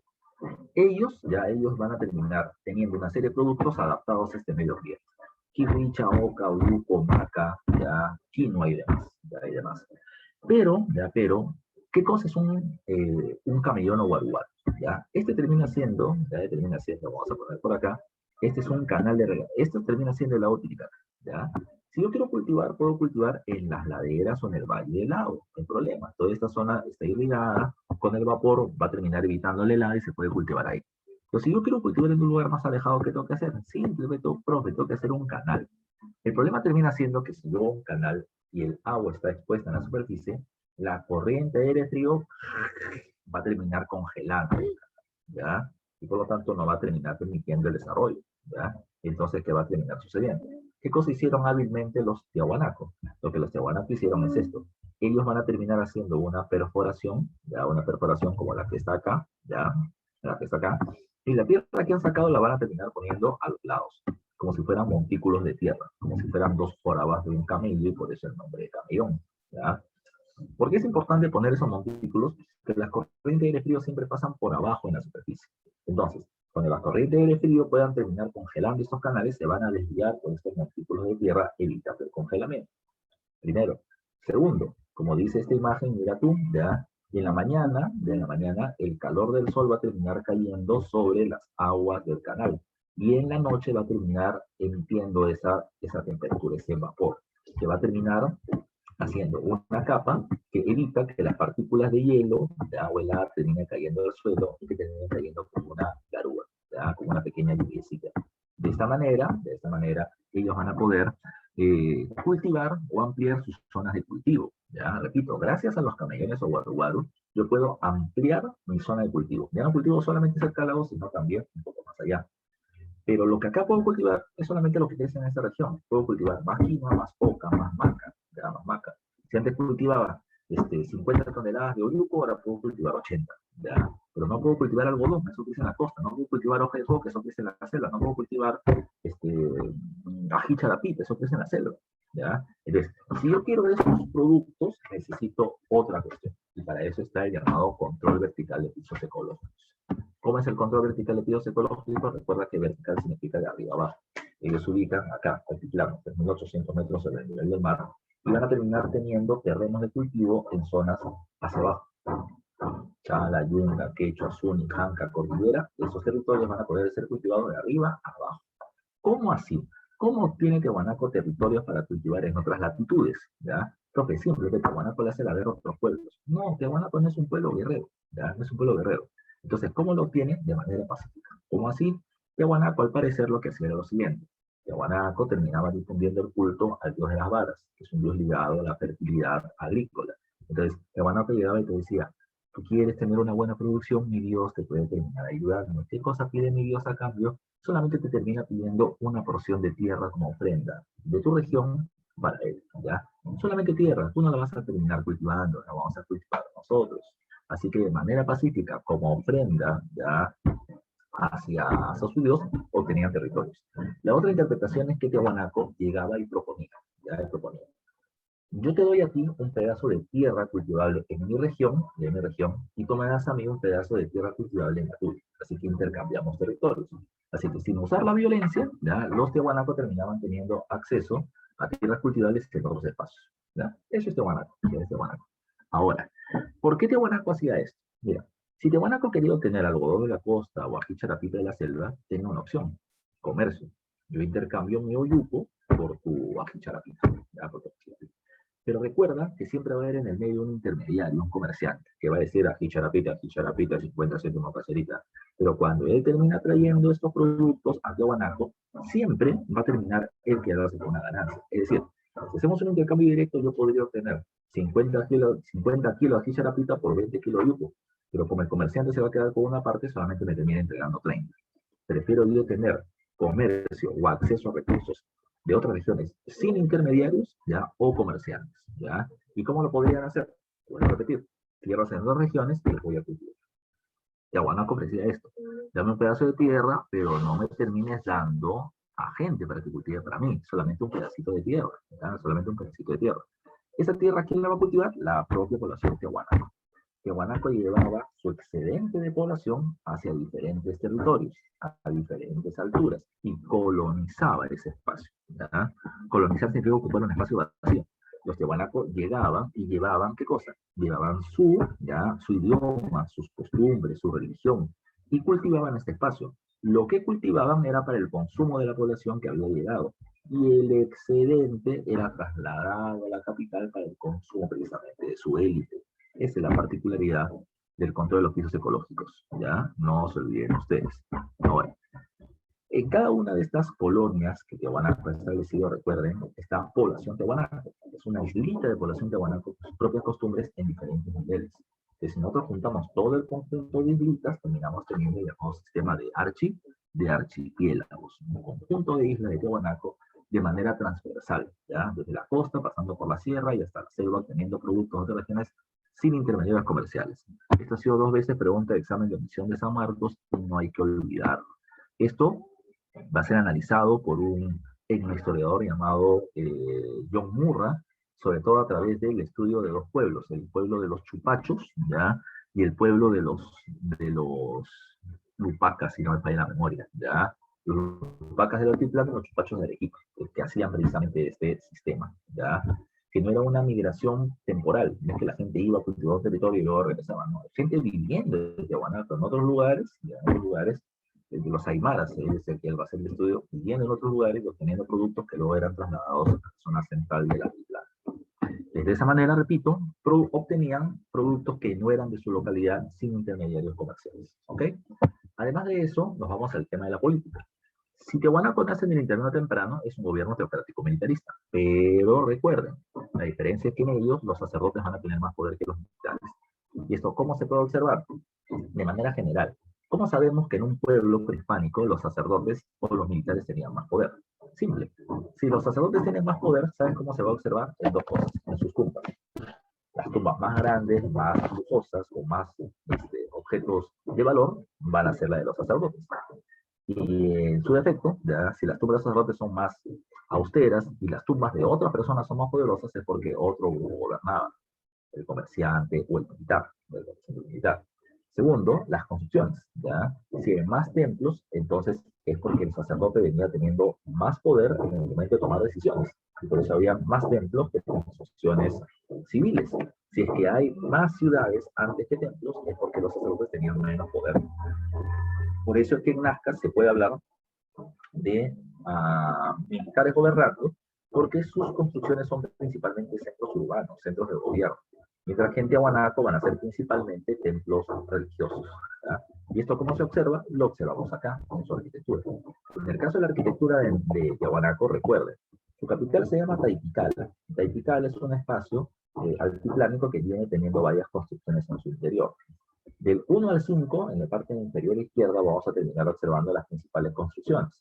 ¿Ya? En el número 1 terminamos teniendo a la pirámide de Acapana, en el número 2 tenemos al templete semi-hundido, en el número 3 tenemos al templo de Calasasaya, que es principalmente su centro religioso. ¿Ya? En el número 4 terminamos teniendo a Putuni, y en el número 5, más alejado, en una parte más elevada, terminamos teniendo la fortaleza de Pumapunku, ¿ya?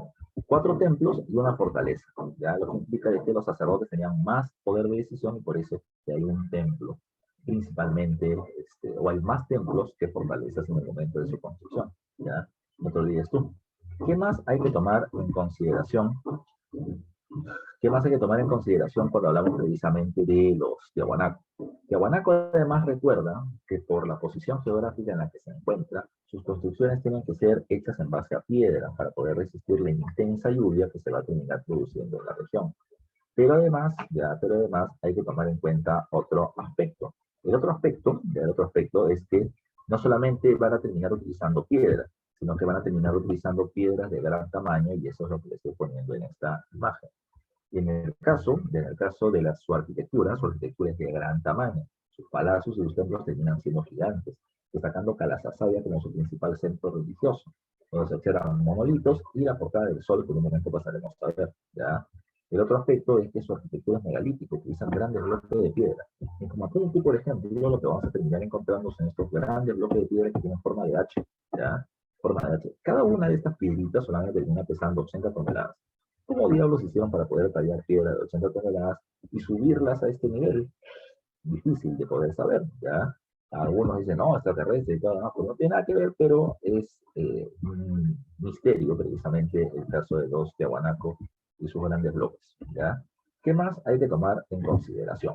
El otro es que la arquitectura es principalmente religiosa, de hecho, porque los sacerdotes tienen más poder e influencia en el gobierno. En escultura, que ha sido pregunta de examen de admisión, recuerden que su estructura es monolítica, hecha de un solo bloque de piedra tallado. Y destacan la figura de los monolitos, ¿ya? Por ejemplo, está el monolito de Bennett, ¿ya? También está el monolito de Ponce, el monolito del Fraile, el monolito de San Miguel. Son figuras donde se representan a sacerdotes. Por eso es que se plantea que su escultura tiene formas antropomórficas, tiene forma humana, son antropomorfas, ¿ya? Por otro lado, terminamos teniendo, ¿qué cosa? Tenemos esculturas como la portada del sol, Ointipunco, que es la puerta de entrada a Calasasaya, y en donde la parte superior se termina observando la imagen del dios de la cultura Tiahuanaco, que es el dios de las varas o el dios de los báculos. Este está representado acá, ¿ya? A ese dios también se le conoce con el nombre de, ya se le conoce con el nombre de dios Llorón, porque de sus ojitos terminan saliendo serpientes, y la serpiente representa al elemento agua. Recuerden que este dios tiene una vara porque representa el clima, la lluvia y el suelo, la tierra para el cultivar. Es decir, sus ojitos terminan saliendo serpientes, es porque ellos terminan, repito, este es un dios que da agua para la lluvia, y por eso termina siendo su destacada importancia. También en Papunku, en las paredes, se va a terminar observando estas cabezas de forma humana clavadas en las paredes, como las cabezas clavas que terminaba teniendo Chavín, pero no tan bien elaboradas. Pero son parte de ello, ya es parte de la escultura que tienen. En la cerámica van a terminar teniendo los queros o vasos de boca ancha, bueno, vasos de boca ancha, como ya hemos mencionado anteriormente. Y la parte final que debemos tomar en cuenta es el caso de la decadencia. ¿Qué pasó al final con Tiahuanaco? No sabemos muy bien, ¿ya? Lo que sí sabemos es que al final del horizonte medio, donde Tiahuanaco igual y convivieron, se produce un súper fenómeno de niño. Inundaciones en el norte, sequías en el sur. Tiahuanaco va a ser afectada por sequías, ¿ya? Por sequías. Lo segundo a tomar en cuenta es que producto de esas sequías, ya producto de sequías, se va a terminar generando migraciones. Una posibilidad es que ante la falta de recursos, la población de Tiahuanaco ya se dispersó y comenzó a migrar, Y un grupo de estos migrantes son los que van a terminar llegando al Cusco con la cultura de los incas, por ejemplo. El otro ejemplo a tomar en consideración, es que los Tiahuanaco, terminaban siendo población que, si bien la sequía los perjudicó, no fue tanto porque tenían el inmenso lago Titicaca, pero en la zona del sur de Bolivia y el norte de Argentina, un grupo de población migró. Y ese grupo de población que migró terminó siendo el pueblo de los aymaras. Buscando un territorio donde sentarse, se encuentra con el lago Titicaca, encuentran a los Tiahuanaco, les pegan a los Tiahuanaco, y los Tiahuanaco derrotados tuvieron que emigrar. Lo que se sabe es que al final de Tiahuanaco hay una migración ligada al fenómeno niño, pero no sabemos si es una migración pacífica buscando recursos o violenta porque fueron derrotados por los aymaras. Sea uno o el otro caso, la población Tiahuanaco se dispersa y algunos van a llegar a Lima, al Callao, el pueblo de Chucuito, y otros van a terminar llegando al Cusco, los incas. ¿Ya? Es otro cantar que veremos luego. A ver, antes de ver las preguntas, vamos a la otra cultura de la época, que es Wari. Wari, recuerden, nace de Huarpa, y esta ha sido pregunta de examen de admisión varias veces, pero comencemos a hablar precisamente de ellos. ¿Dónde está ubicado Wari? Wari tiene su centro en la zona de Ayacucho, en el pueblo de Huarpa, Recuerden ustedes que esta es una región escarpada, montañosa. Esta es una región escarpada y montañosa, y difícil zona, de pocas zonas de cultivo, pero los huarpas solucionaron el tema cultivando en las laderas, ya a través del sistema de andenes, no te olvides tú, ya. Ahora, a final intermedio temprano te dije, se va a terminar produciendo un fuerte fenómeno de niño. Produce el producto de ellos sequías, y el gobierno huarpa logra convencer a la población de agricultores pobres de convertirse en un pueblo guerrero. Y comienza este proceso de expansión que da vida a los huarpas. Ahora, en este proceso de expansión, Wari va a adquirir dimensiones gigantescas, llegando por el norte hacia Lambayeque en la costa, Cajamarca en la sierra, y en el sur llegando hacia Arequipa, con una construcción llamada Cusco, en la zona de Moquegua, con una construcción llamada Cerro Baúl, y en la zona del Cusco, ¿ya? Con una llamada Piquillacta en la sierra, y otra en la selva llamada, ¿se me acuerda? ¿Ya? El Vilcas, el señor de Vilcas, ¿ya? En la Cochabamba, ¿ya? O el señor de Vilcas en Espíritu Pampa, ¿ya? Ahí van a llegar. Esa es parte del dominio que va a terminar teniendo Wari. Por eso mismo podemos considerar que Wari, cultura más importante del Horizonte Medio, también llamada como la segunda síntesis cultural, ¿ya? Porque va a terminar absorbiendo los logros de la época del intermedio temprano, ¿ya? Recuerden que es el primer imperio panandino. Para que un pueblo sea llamado imperio, debe poseer las características que ahí al ladito le estoy poniendo al cosito del mapa. Para que un pueblo sea llamado imperio debe tener, y dije esto hace un rato, debe tener un poderoso ejército que no necesariamente lo tiene que usar. Es suficiente que yo tenga un ejército poderoso y que ataque de vez en cuando y que a los demás les haga temer nada más. sométete por las buenas antes que te quede por los malos. ¿Ya? Así como hablamos del ejército, recuerden que Wari es un imperio porque además del ejército posee una gran expansión territorial. ¿Ya? Y como hemos visto, va por Lambayeque, Cajamarca, Arequipa, Cusco, Moquegua, Inca, Ancash, Junín, ¿ya? O sea, van a ser múltiples dominios que terminan teniendo. ¿Qué más hay que tomar en cuenta? Wari, para Wari, fácil, para cualquier imperio fácil es tener, ¿ya? Fácil es tener. Wari en base a fuerza le va a terminar pegando a muchos pueblos y su extensión va a ser bastante grande.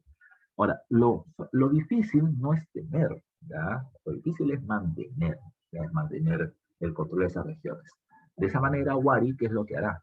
Wari va a terminar creando una serie de ciudades administrativas en las diferentes provincias para poder tener el control de esos espacios. Entonces, ¿de dónde copió Wari el modelo de construir ciudades para manejar territorios? Fácil. Lo terminó copiando de los Nazca. Los Nazca tuvieron 3 ciudades y Wari agarró el modelo y los multiplicó, creando 50 ciudades administrativas llamadas cabeceras de región. Y una ciudad capital que mande sobre esas ciudades que va a terminar siendo Viñaque o Wari en Ayacucho. ¿Ya? Entonces, Wari posee esas 4 características mínimas para ser llamado imperio y por eso lo denominamos como el primer imperio panandino. ¿Qué significa que sea panandino? Panandino significa que tiene dominio sobre costa, sierra y parte de la selva. Como espíritu pampa en la zona de la selva del Cusco, no te olvides. ¿Ya? No te olvides tú. A ver, ya a ver. Sigamos avanzando. ¿Cómo es que se desarrolla Wari? Wari tiene 3 momentos históricos. Su periodo de formación, que ya les dije. Intermedio temprano finales, fenómeno del Niño. ¿Ya?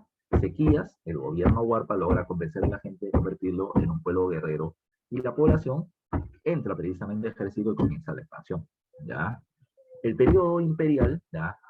Cuando comienza el periodo imperial es donde la cosa cambia, ¿no? Huarpa o Wari comienza a expandirse. Tomando precisamente los afluentes del río Grande que llegan hacia Ica, ellos van a comenzar a bajar por estos ríos por un Nazca al que ya conocían, ¿ya? Con Nazca venían teniendo contacto comercial, ¿ya? Así que así como los Nazca subían, los Huarpa bajaron. Encontraron un Nazca debilitado, producto de las sequías, y te gané, dame tus tierras fértiles, ¿ya? Y los Nazca van a terminar diciendo, ¿qué tierra fértil? Estamos en Ica, ¿ya? Y con Fernando el Niño, más seco todavía, ¿ya? Así que los Wari dijeron, chana, estoy conquistado. Mira, no te preocupes, ¿sabes dónde hay tierra fértil? Al norte. Vamos a unir esfuerzos y vamos a terminar expandiéndonos al norte. Así que Wari tomó a la población Nazca, los convirtió en sus militares, tomó el modelo de ciudades y los fue expandiendo hacia el norte. Muchas conquistas y muchas ciudades administrativas se van a terminar fundando, las cabeceras de región. Ahora, Wari, recuerda, no solamente donde llegaba, invadía y sometía. Wari también llevaba cosas positivas. Las ciudades como centro de administración y el culto al dios de las varas, que Tiahuanaco había difundido en Ayacucho y que Ayacucho ahora, Wari lo termina transformando en su dios principal. El dios de las varas a los báculos también es el dios de los Wari, pero con una variante guerrera o militar, como lo veremos en un rato. ¿Ya? En un rato. Entonces, repito, ¿qué aporta, ¿ya? Huarpa Wari? Espero que entiendan ese cuadrito. ¿Ya? 2 veces pregunta examen de admisión. Wari termina siendo parte de la influencia de los pueblos Nazca, Huarpa y Tiahuanaco. En realidad, Wari es el pueblo Huarpa. ¿Ya? Es Huarpa. La población Huarpa se transforma en militares que le dan vida a Wari y Huarpa aporta el sistema de andenes para cultivar en las diferentes regiones que llegan. ¿Qué aporta Nazca? Las ciudades administrativas que se convierten en las cabeceras de región que Wari multiplicará. ¿Y qué cosa aporta Tiahuanaco? El culto al dios de las varas que Wari va a transformar en un dios guerrero. Nada más. Ahora, dentro de esa expansión que va a terminar teniendo Wari, como te dije, convive con Tiahuanaco sin que se observe algún tipo de conflicto. Y segundo, Tiahuanaco va a terminar construyendo, además de ciudades, una inmensa red vial, lo que va a ser la base del Capañán posterior de los incas, ¿ya? Con el cual puede terminar movilizando tropas, recursos, militares, gobernantes para asegurar el dominio de sus regiones. ¿Cuál es el problema de Wari? Lo vemos al final precisamente de este tema. ¿Ya? Antes de hablar de su caída, veamos en su cerámica. Su cerámica pasa por una evolución. Fase de Huarpa, ya monocroma, ya con figuras geométricas muy básicas, porque la agricultura es muy difícil de hacer. La persona que tiene que ver la agricultura acá es que si la agricultura es muy difícil de realizar por el tipo de suelo escarpado que vienen teniendo, entonces no hay muchos excedentes, no hay población que se pueda dedicar exclusivamente a hacer cerámica, ¿ya? O sea que la cerámica era más de uso doméstico. Yo mi cerámica para mí, pero no puedo hacer una cerámica tan vistosa para intercambiar porque la gente está viviendo en el día a día, ya en el día a día. Pero van a tener contacto con otros pueblos, con Nazca, y esto se observa en la cerámica de Pase Chaquipampa, en donde la cerámica ya no es monocroma, es polícroma, usa 7 colores, imágenes de costeñas, ¿ya? y Tiahuanaco, de Tiahuanaco, donde aparece el dios de las varas, el dios de las varas, en la fase Conchopata. Entonces, este contacto con estos pueblos va a ir generando alguna variación cultural, y esto se observa en su fase imperial, su época de expansión. En la fase imperial, Huari tiene dos tipos de cerámica. Eh, Se le llama robles moco y la otra estilo pacheco. Robles moco, como está ahí, terminan siendo las grandes urnas o grandes vasijas, en donde principalmente se va a terminar representando o cuerpos y rostros humanos o pintado precisamente en la superficie la imagen del dios de las varas, ya de Huari. Dos cositas sobre esto. Estas grandes vasijas no eran grandes vasijas, tenían 1,20 m, 1,5 m de alto, de alto, un diámetro de más de 2 metros de diámetro en su boca, ya en su boca. Pero la pregunta es, ¿para qué sirve? Mira, interpretaciones diversas. ¿Ya? Una de las mejores es que esto terminaba siendo un cajón de muerto. Cuando una persona fallecía, su cuerpo era envuelto y en su cabeza se terminaba poniendo una suerte de máscara, de la máscara con gorro de lana y algodón, de lana y algodón. Al parecer la gente, cuando una persona fallecía, su cuerpo era puesto en esta urna, la gente iba, estaba en la ceremonia fúnebre, y luego este cuerpo lo enterraba. Y el recipiente, como había contenido el alma del muerto, para que no se quede aprisionada ahí, ¡pah!, rompían el recipiente. Por eso que todos estos recipientes han terminado siendo encontrados fracturados, ya fracturados. Ahora, la peculiaridad, repito, es la imagen del dios de las varas, diferente al de Tiahuanaco. Tiene muchas semejanzas, tiene las dos varas o dos báculos, ¿ya? Pero cambia en algunas cosas. Su cuerpo, su espalda termina siendo mucho más ancha y una cintura delgada, lo que implica precisamente una fuerza militar. La vestimenta es de militar y sobre todo tiene en el cinturón las cabezas trofeo. Tiene cabezas de cóndor, cabeza de jaguar y cabeza de felinos y cabeza de serpiente. Serpiente costeña, jaguar selvático, serpiente o cóndor andino. Significa que este dios ha terminado venciendo a los otros dioses, porque Huari es tan bravo que somete a los pueblos de costa, sierra y selva. Es lo que te quieren mostrar precisamente con esa iconografía. ¿Qué más hay que tomar en cuenta con respecto a los Wari? ¿Ya? La otra característica es que los ojitos de este dios, vienen teniendo como partes oscuras hacia el centro, como si estuviera virolo o visco, por eso se le llama el dios visco. Y este personaje, luego estos ojitos representan la fase de la luna, el cuarto menguante y el cuarto creciente ligado al cultivo o la cosecha de algodón, disculpa, de la papa y el maíz. Además, si te das cuenta, de los ojitos salen serpientes, ya te he dicho que representan al elemento agua para la agricultura. No te olvides tú, ya no te olvides tú. Ahora, el estilo Pacheco, como te podrás dar cuenta, tiene una forma, ¿ya? Es una cerámica escultórica y principalmente va a terminar representando la imagen de los auquenes, ¿ya? La imagen de los auquenes. Ahora, ¿qué más a tomar en consideración? El otro punto a tomar en cuenta, muchachos, termina siendo la arquitectura. Y eso también ha sido pregunta de examen de admisión. ¿En qué destaca Huari? En haber multiplicado el uso de las ciudades. Por eso hablamos del urbanismo o la revolución urbana desarrollada por parte de Huari durante este periodo. Cuando te digo que ellos construyeron más de 50 ciudades, no significa de que construyeron desde cero las ciudades. Por si acaso, ¿eh? No significa eso. Significa de que en el caso de los Huari, ellos van a construir ciudades desde cero. ¿Ya? Ciudades de cero. ¿Cuál podría ser una ciudad desde cero? Termina siendo Cajamarquilla, construida en Lima. Pero en la misma Lima ya había otro espacio, Pachacamac. Pachacamac era un templo. Lo que hace Huari es transformarlo en un centro urbano ceremonial, que ahora está subordinado o sometido a Huari. ¿Ya? Ahora, Huari es un caso especial con Pachacamac. ¿Por qué? Porque Pachacamac era el dios de los temblores, que era un gran oráculo preciso en su predicción sobre el futuro de los pueblos.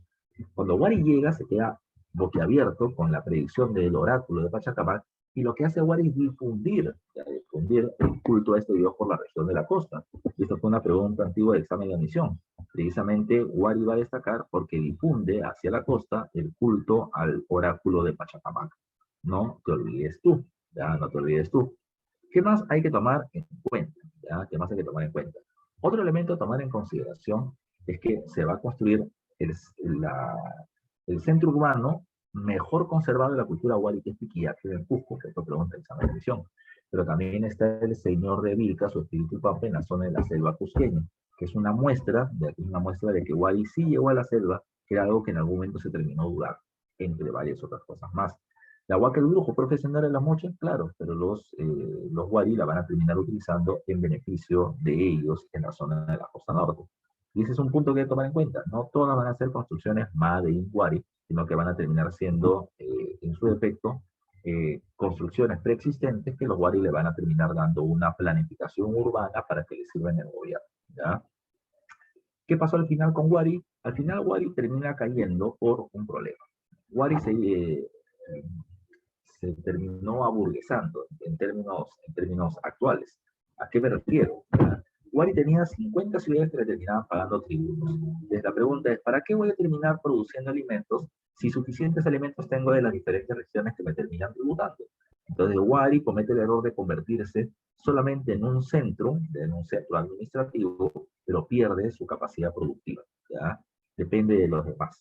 No tiene grandes almacenes y cuando viene este mega fenómeno del niño de finales del horizonte medio, la situación va a terminar siendo crítica, ¿ya? Crítica. Y es crítica ¿por qué? Es crítica ¿por qué? Porque no se va a poder afrontar el tema de la crisis económica, ¿ya? ¿A qué me refiero? ¿Ya? ¿A qué me refiero? Me refiero a que cuando vino este periodo de sequías en la zona de Ayacucho, ¿ya? La población Wari, no va a saber qué hacer, ya no va a saber qué hacer. Le exige a las diferentes regiones que terminen pagando mayor cantidad de tributos, pero los pueblos decidieron rebelarse antes que morirse de hambre, ¿ya? Y esto es lo que va a terminar generando que las ciudades en su conjunto se rebelen contra Wari y va a ser la causa principal de su caída, la múltiple rebelión de las ciudades.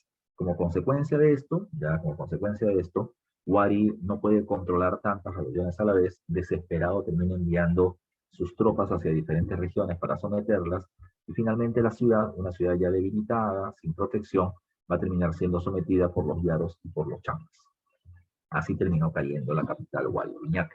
Y para eso vamos a terminar viendo precisamente las preguntas dirigidas de ese punto, ¿ya? A ver, vamos a seguir avanzando con las dirigidas. Dice, pregunta número 5. La economía andina había desarrollado distintas técnicas para aprovechar el relieve del suelo, la diferencia de la altitud y de las precipitaciones. La cultura tiahuanaco logró articular experiencias previas y perfeccionarlas creando un exitoso y productivo complejo agrario que se extendió desde los Andes orientales hasta la costa, siendo modelo de referencia para posteriores culturas, por el sistema de control vertical de ríos ecológicos. Señala a continuación las características de la economía tiahuanaco. Dice, expansión de la ganadería costeña. No, su ganadería es altiplánica, no costeña. Entonces la 1 no va. Si la 1 no va, entonces la D no puede ser clave. ¿Ya? La D no puede ser clave. ¿Ya? Descartamos la D. Dice, 2. Control vertical de ríos ecológicos. Eso sí termina siendo verdadero. Si la 2 es verdadera, entonces puede ser la clave la A o la B. Descartamos la C porque no contiene al número 2, ¿ya? Porque no contiene al número 2. A ver, ¿qué más? ¿Ya? ¿Qué más? ¿Qué pasó con eso? Volole más. Ya, a ver. Ahí va. Entonces, repito, descartamos la alternativa C.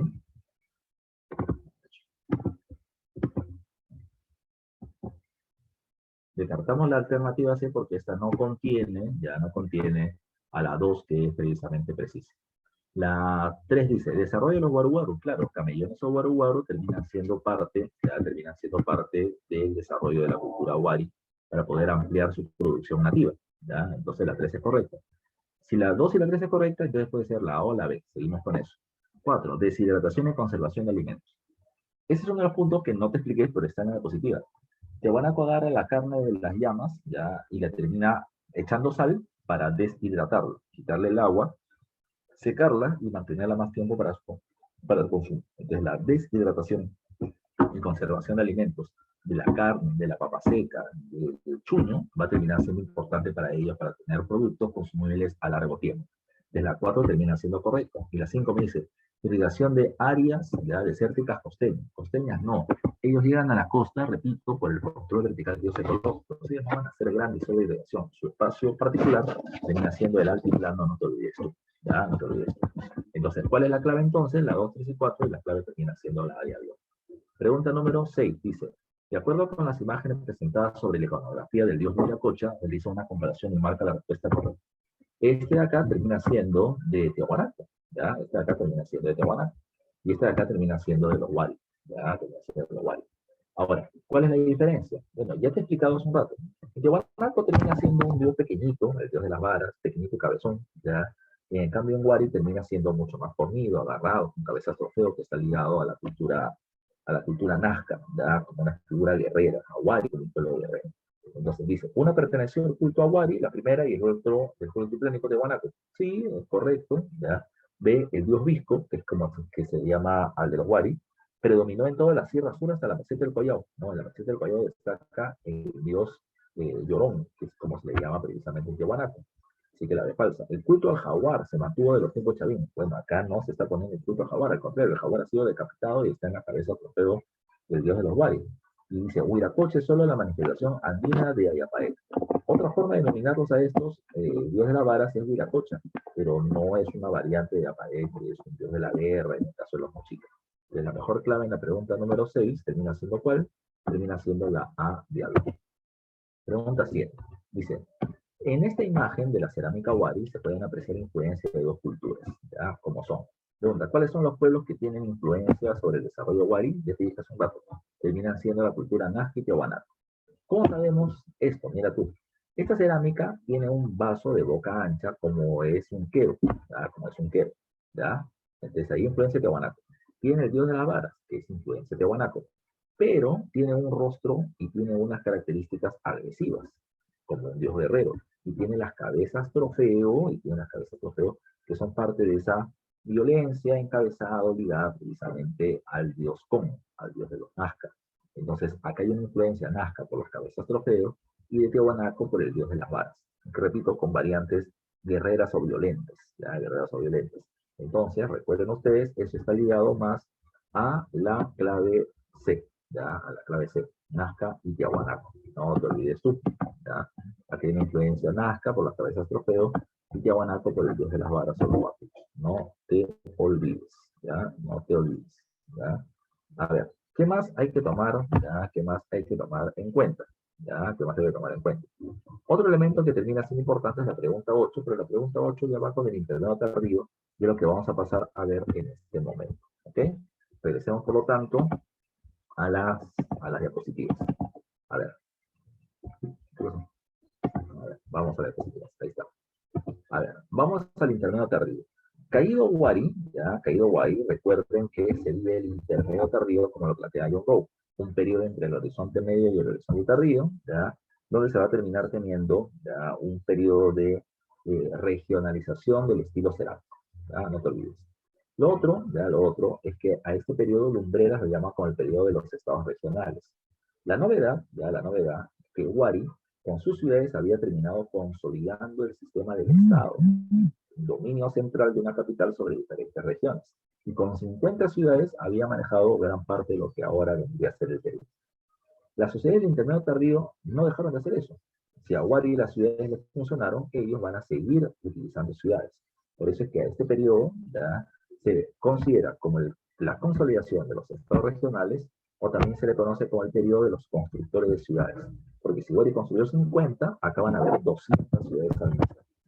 No te olvides tú, de los diferentes pueblos.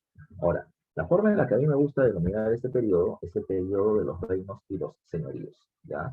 Eso, ¿cómo es esto? ¿Ya? ¿Cómo es eso? Te explico, ya te explico. Cada una de las ciudades que estuvieron bajo el mando de Wari, ¿ya? Bajo el mando de Wari, van a terminar convirtiéndose en señoríos, gobiernos locales dirigidos por señores locales, por gobernantes locales.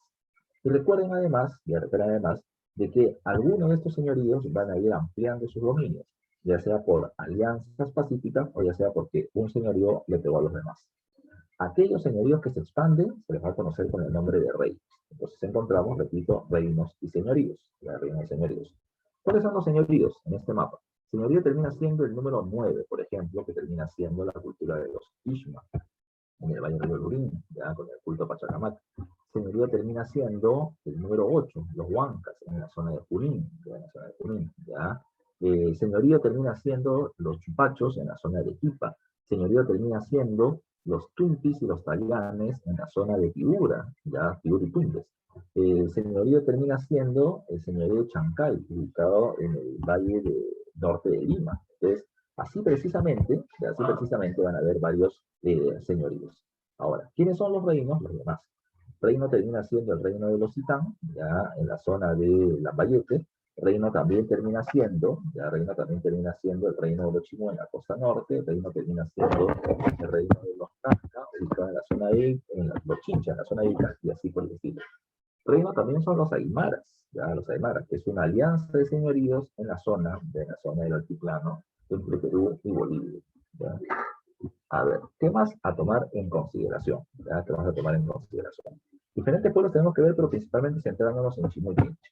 Ixma se desarrolla en el valle del río Lurín, principalmente en la zona del sur de Lima, y va a terminar destacando por el oráculo de Pachacamac, que Huari se encargó de difundir su creencia, su culto en toda la zona de la costa, y que tras la caída de Huari pudo mantener su independencia a pesar de ser un pequeño señorío muy respetado por otras regiones. ¿Ya? Sicán, ubicada en la costa norte, en Lambayeque, va a tener como su principal centro de gobierno a Batán Grande del bosque de Pomac. Más adelante, esta confederación de diferentes señoríos va a terminar teniendo como un centro de, digamos así, de toma de decisiones en la región el Valle de Tucumé, donde se encuentran las pirámides de Tucumé, 12 pirámides, que al parecer terminan siendo los palacios de los gobernantes de diferentes valles que se reúnen en algún momento para poder tomar decisiones. ¿Ya? Otro punto a tomar en consideración con respecto a Sicán es que ellos van a terminar siendo grandes orfebres y metalurgistas. Recuerden que la metalurgia es la unión de metales, ya sea con técnicas como el dorado, donde se mezcla el oro y el cobre para darle una apariencia de oro puro, ¿ya? O también termina siendo, por ejemplo, el uso de la filigrana para terminar haciendo hilo precisamente de oro de plata, o el desarrollo de, por ejemplo, el laminado, el repujado, el enchapado, técnicas que ellos manejaban. Y la orfebrería es la producción de joyas. En el caso de la producción de joyas, recuerden que ellos van a terminar teniendo algo que destaca, que es el tumi. Recuerden que el tumi es este cuchillo que está en la parte inferior. Ese cuchillo se le maneja para poder hacer ofrendas. Pero encima de ellos vamos a terminar teniendo esto. Vamos a terminar teniendo la imagen de un personaje. Según lo que se cree, termina siendo el fundador legendario de la cultura sicán llamado Nailam, que proviene desde el mar y funda este pueblo. Pregunta, examen de admisión. Este personaje viene teniendo alitas, ¿ya? Tiene alas, ¿ya? En la parte posterior de su cuerpo, ¿ya? Y además de eso tiene ojos, ¿ya? Con forma de alas al final, ¿ya? ¿Por qué? ¿Ya? Porque lo que pasa es que los dioses costeños, ¿ya? O los mitos costeños, hablan de que sus dioses tienen una procedencia aérea, porque estos llegaron desde el cielo, ¿ya? Y por eso es que esta imagen es como si tuviera alas. Y de acuerdo al mito sicán, ya Nailam no muere, sino que Nailam se eleva al cielo cuando se termina acabando su vida en la tierra. ¿Ya? Entonces, por eso la capacidad de volar que va a ser representada a través de esta imagen. ¿Ya? Otro punto, Sicán termina cayendo producto de un tema climático, ¿ya? Un fenómeno de la niña. ¿Cuál es la diferencia entre un fenómeno del niño y un fenómeno de la niña? En la costa norte, el fenómeno del niño implica huaicos y inundaciones por exceso de agua. El fenómeno de la niña implica sequías. Toda la zona de la costa norte va a tener problemas por sequías. Pero hay uno que saca petróleo, Chimú, ¿ya? Chimú. El pueblo de Chimú, ubicado en la libertad, va a terminar diciendo, ¿ya? Todos los pueblos están en crisis, nosotros también, pero podemos aprovechar su crisis para invadirlos. Chimú comienza a expandirse. Somete a Sicán, y los buenos orfebres y metalurgistas de Sicán van a ser llevados como trabajadores de mano de obra muy calificada hacia Chanchán, hacia la capital de Chimú. No te olvides tú. ¿Qué más? ¿Ya? ¿Qué más a tomar en cuenta? El otro punto a tomar en consideración, muchachos y muchachas, es que en Chimú, Chimú nace en la libertad, pero va a terminar expandiéndose por toda la costa norte, ¿ya? Pasando desde Tumbes, Piura, Lambayeque, La Libertad, Ancas, hasta el valle del río Chillón al norte de Lima. Este va a terminar formando un imperio costeño de grandes dimensiones, ¿ya? De grandes dimensiones, ¿ya? Ok, ¿ya? ¿Qué más hay que tomar en cuenta? El otro punto a tomar en consideración con Chimú, es que en este proceso de expansión, la agricultura será su principal actividad económica con tierras muy fértiles para el cultivo, tienen la pesca, ya tienen el mar para la pesca y para el comercio, pero además de eso, dentro de la ciudad de Chanchán van a terminar teniendo huachaques, que son grandes reservorios de agua, como emposamientos para poder tener agua en caso de sequías. Su gobierno es un gobierno centralizado en la medida de que hay un rey llamado Sepich, ya, o Chimucapac, y hay una capital que termina siendo Chanchán. Además es un reino expansivo por las dimensiones que hemos mencionado. Es un imperio, pero solo costeño, no panandino porque solamente se maneja en la costa, no en la sierra ni en la selva. Su capital Chanchán, ciudades administrativas como Cabecevaca, Galindo, Parpán, son muestras precisamente de este ejemplo de gobierno imperial. Chanchán es la ciudad de barro más grande de la América previa a la edad de los españoles. Chanchán no es una ciudad como tal, sino que es un conjunto de palacios que fueron construidos por los sucesivos gobernantes de este pueblo, ya, por parte de los chinos. Cada rey fundaba su palacio y cada nuevo gobernante hacía su palacio alrededor, formando precisamente una ciudad gigante cerca a Trujillo. En ella se va a terminar observando murales con fauna marina, como aves, como pelícanos, como ardillas, que van a ser puestas en las paredes, o líneas en las paredes que representan las olas del mar. Su cerámica es escultórica, será la forma en lo que quiere representar, como esta imagen del cazador, con principalmente características monócromas, un solo color que principalmente es el color negro.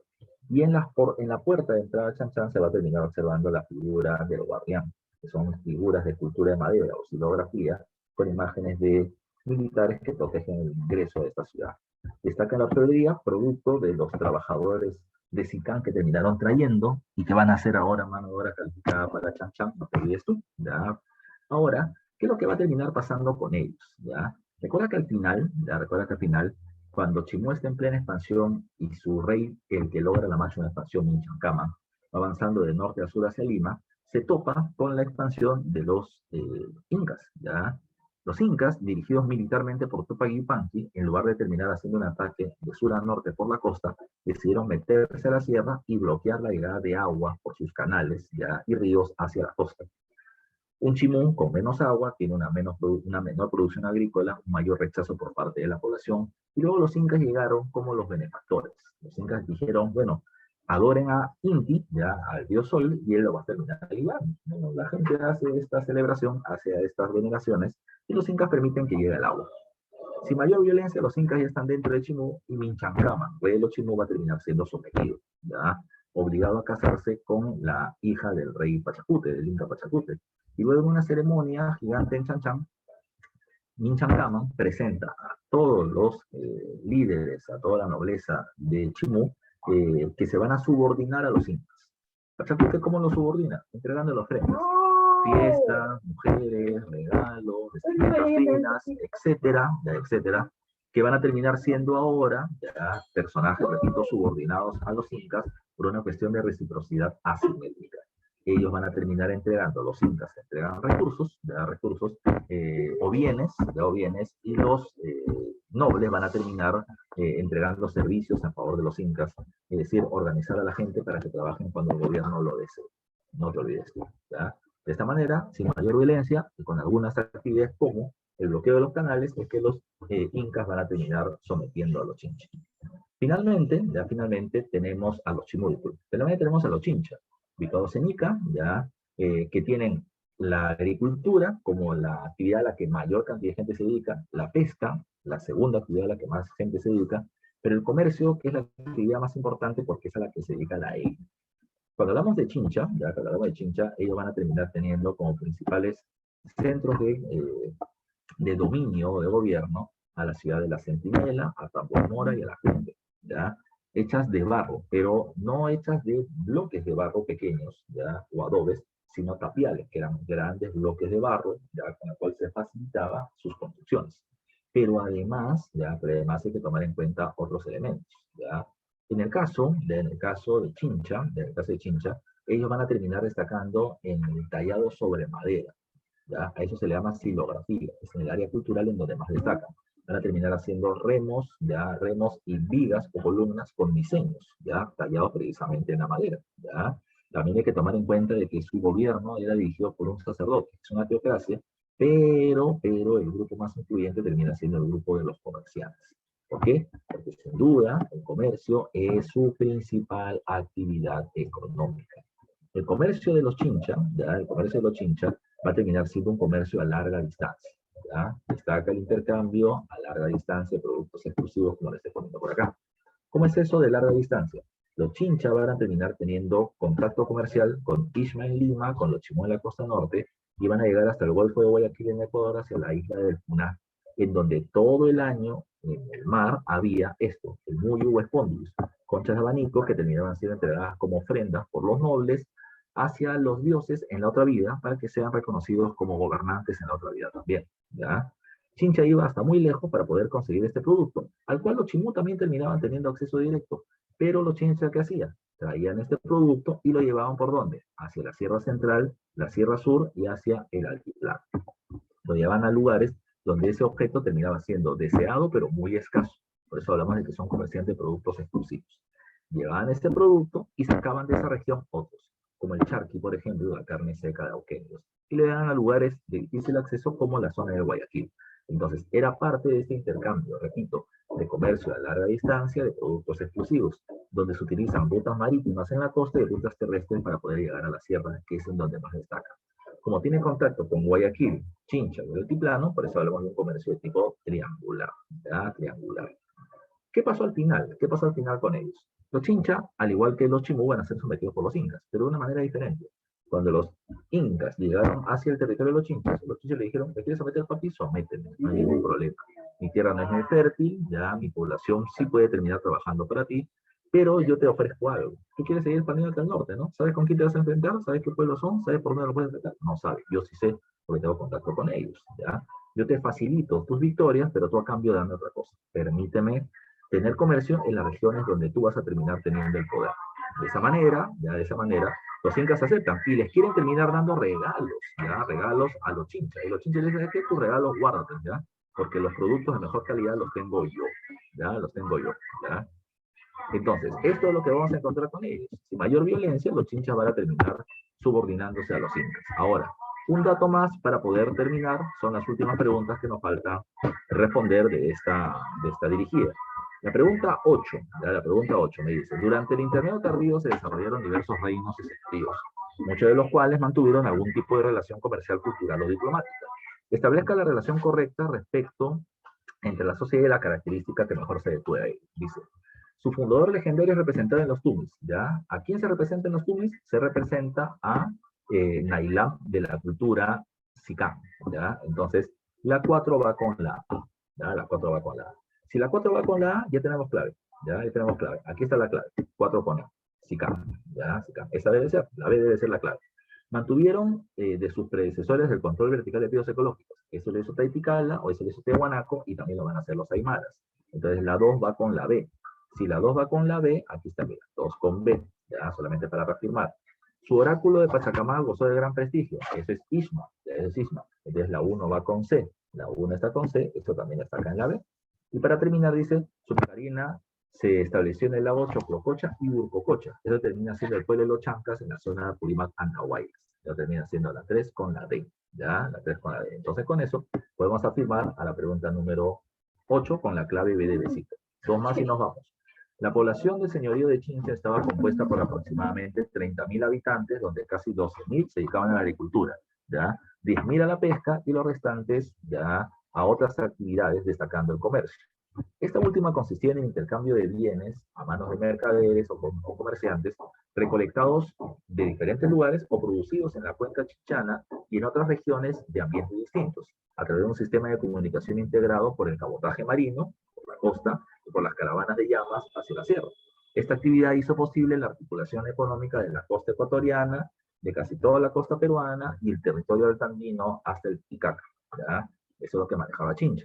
La pregunta es: de texto podemos llegar a la conclusión que Chincha era un gran articulador del comercio, ¿ya? Dice: al ser la mayoría poblacional agrícola, ¿esta fue su principal actividad económica? No. B, destacaron fundamentalmente por la intermediación comercial articulando diferentes regiones. Esa termina siendo una clave correcta.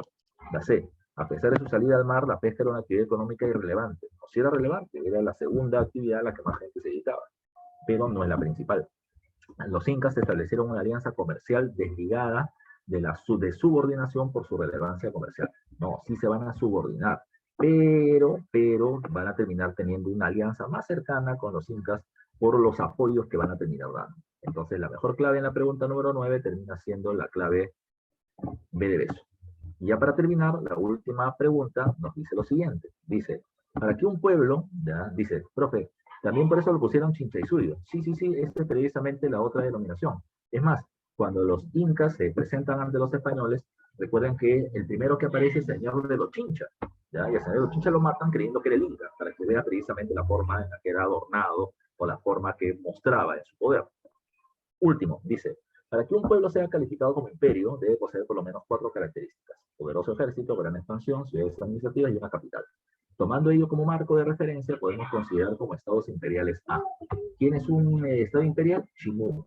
Ya, Chimú es un imperio, costeño. Ahí no dice panandino, dice imperio solamente. Chavín no, porque no tiene ejércitos. Huari también es un imperio panandino. Nazca no, porque no tiene una gran expansión. Es la 1 y la 3, la clave termina siendo la B de esto. Bueno, muchachos, ya pues el día de hoy me despido. La siguiente semana tenemos que trabajar el tema del Tahuantinsuyo y tenemos que trabajar seguramente los inicios de la invasión española. Así que por favor vengan revisando esos temas, porque como estabas dándote cuenta, tenemos mucho que hablar y repito, mientras más preguntas hagas, podemos darle más vueltas precisamente a estas preguntas. ¿Ok? Así que nos vemos, sigan estudiando, repasen. Jesús, te dejo los muchachos.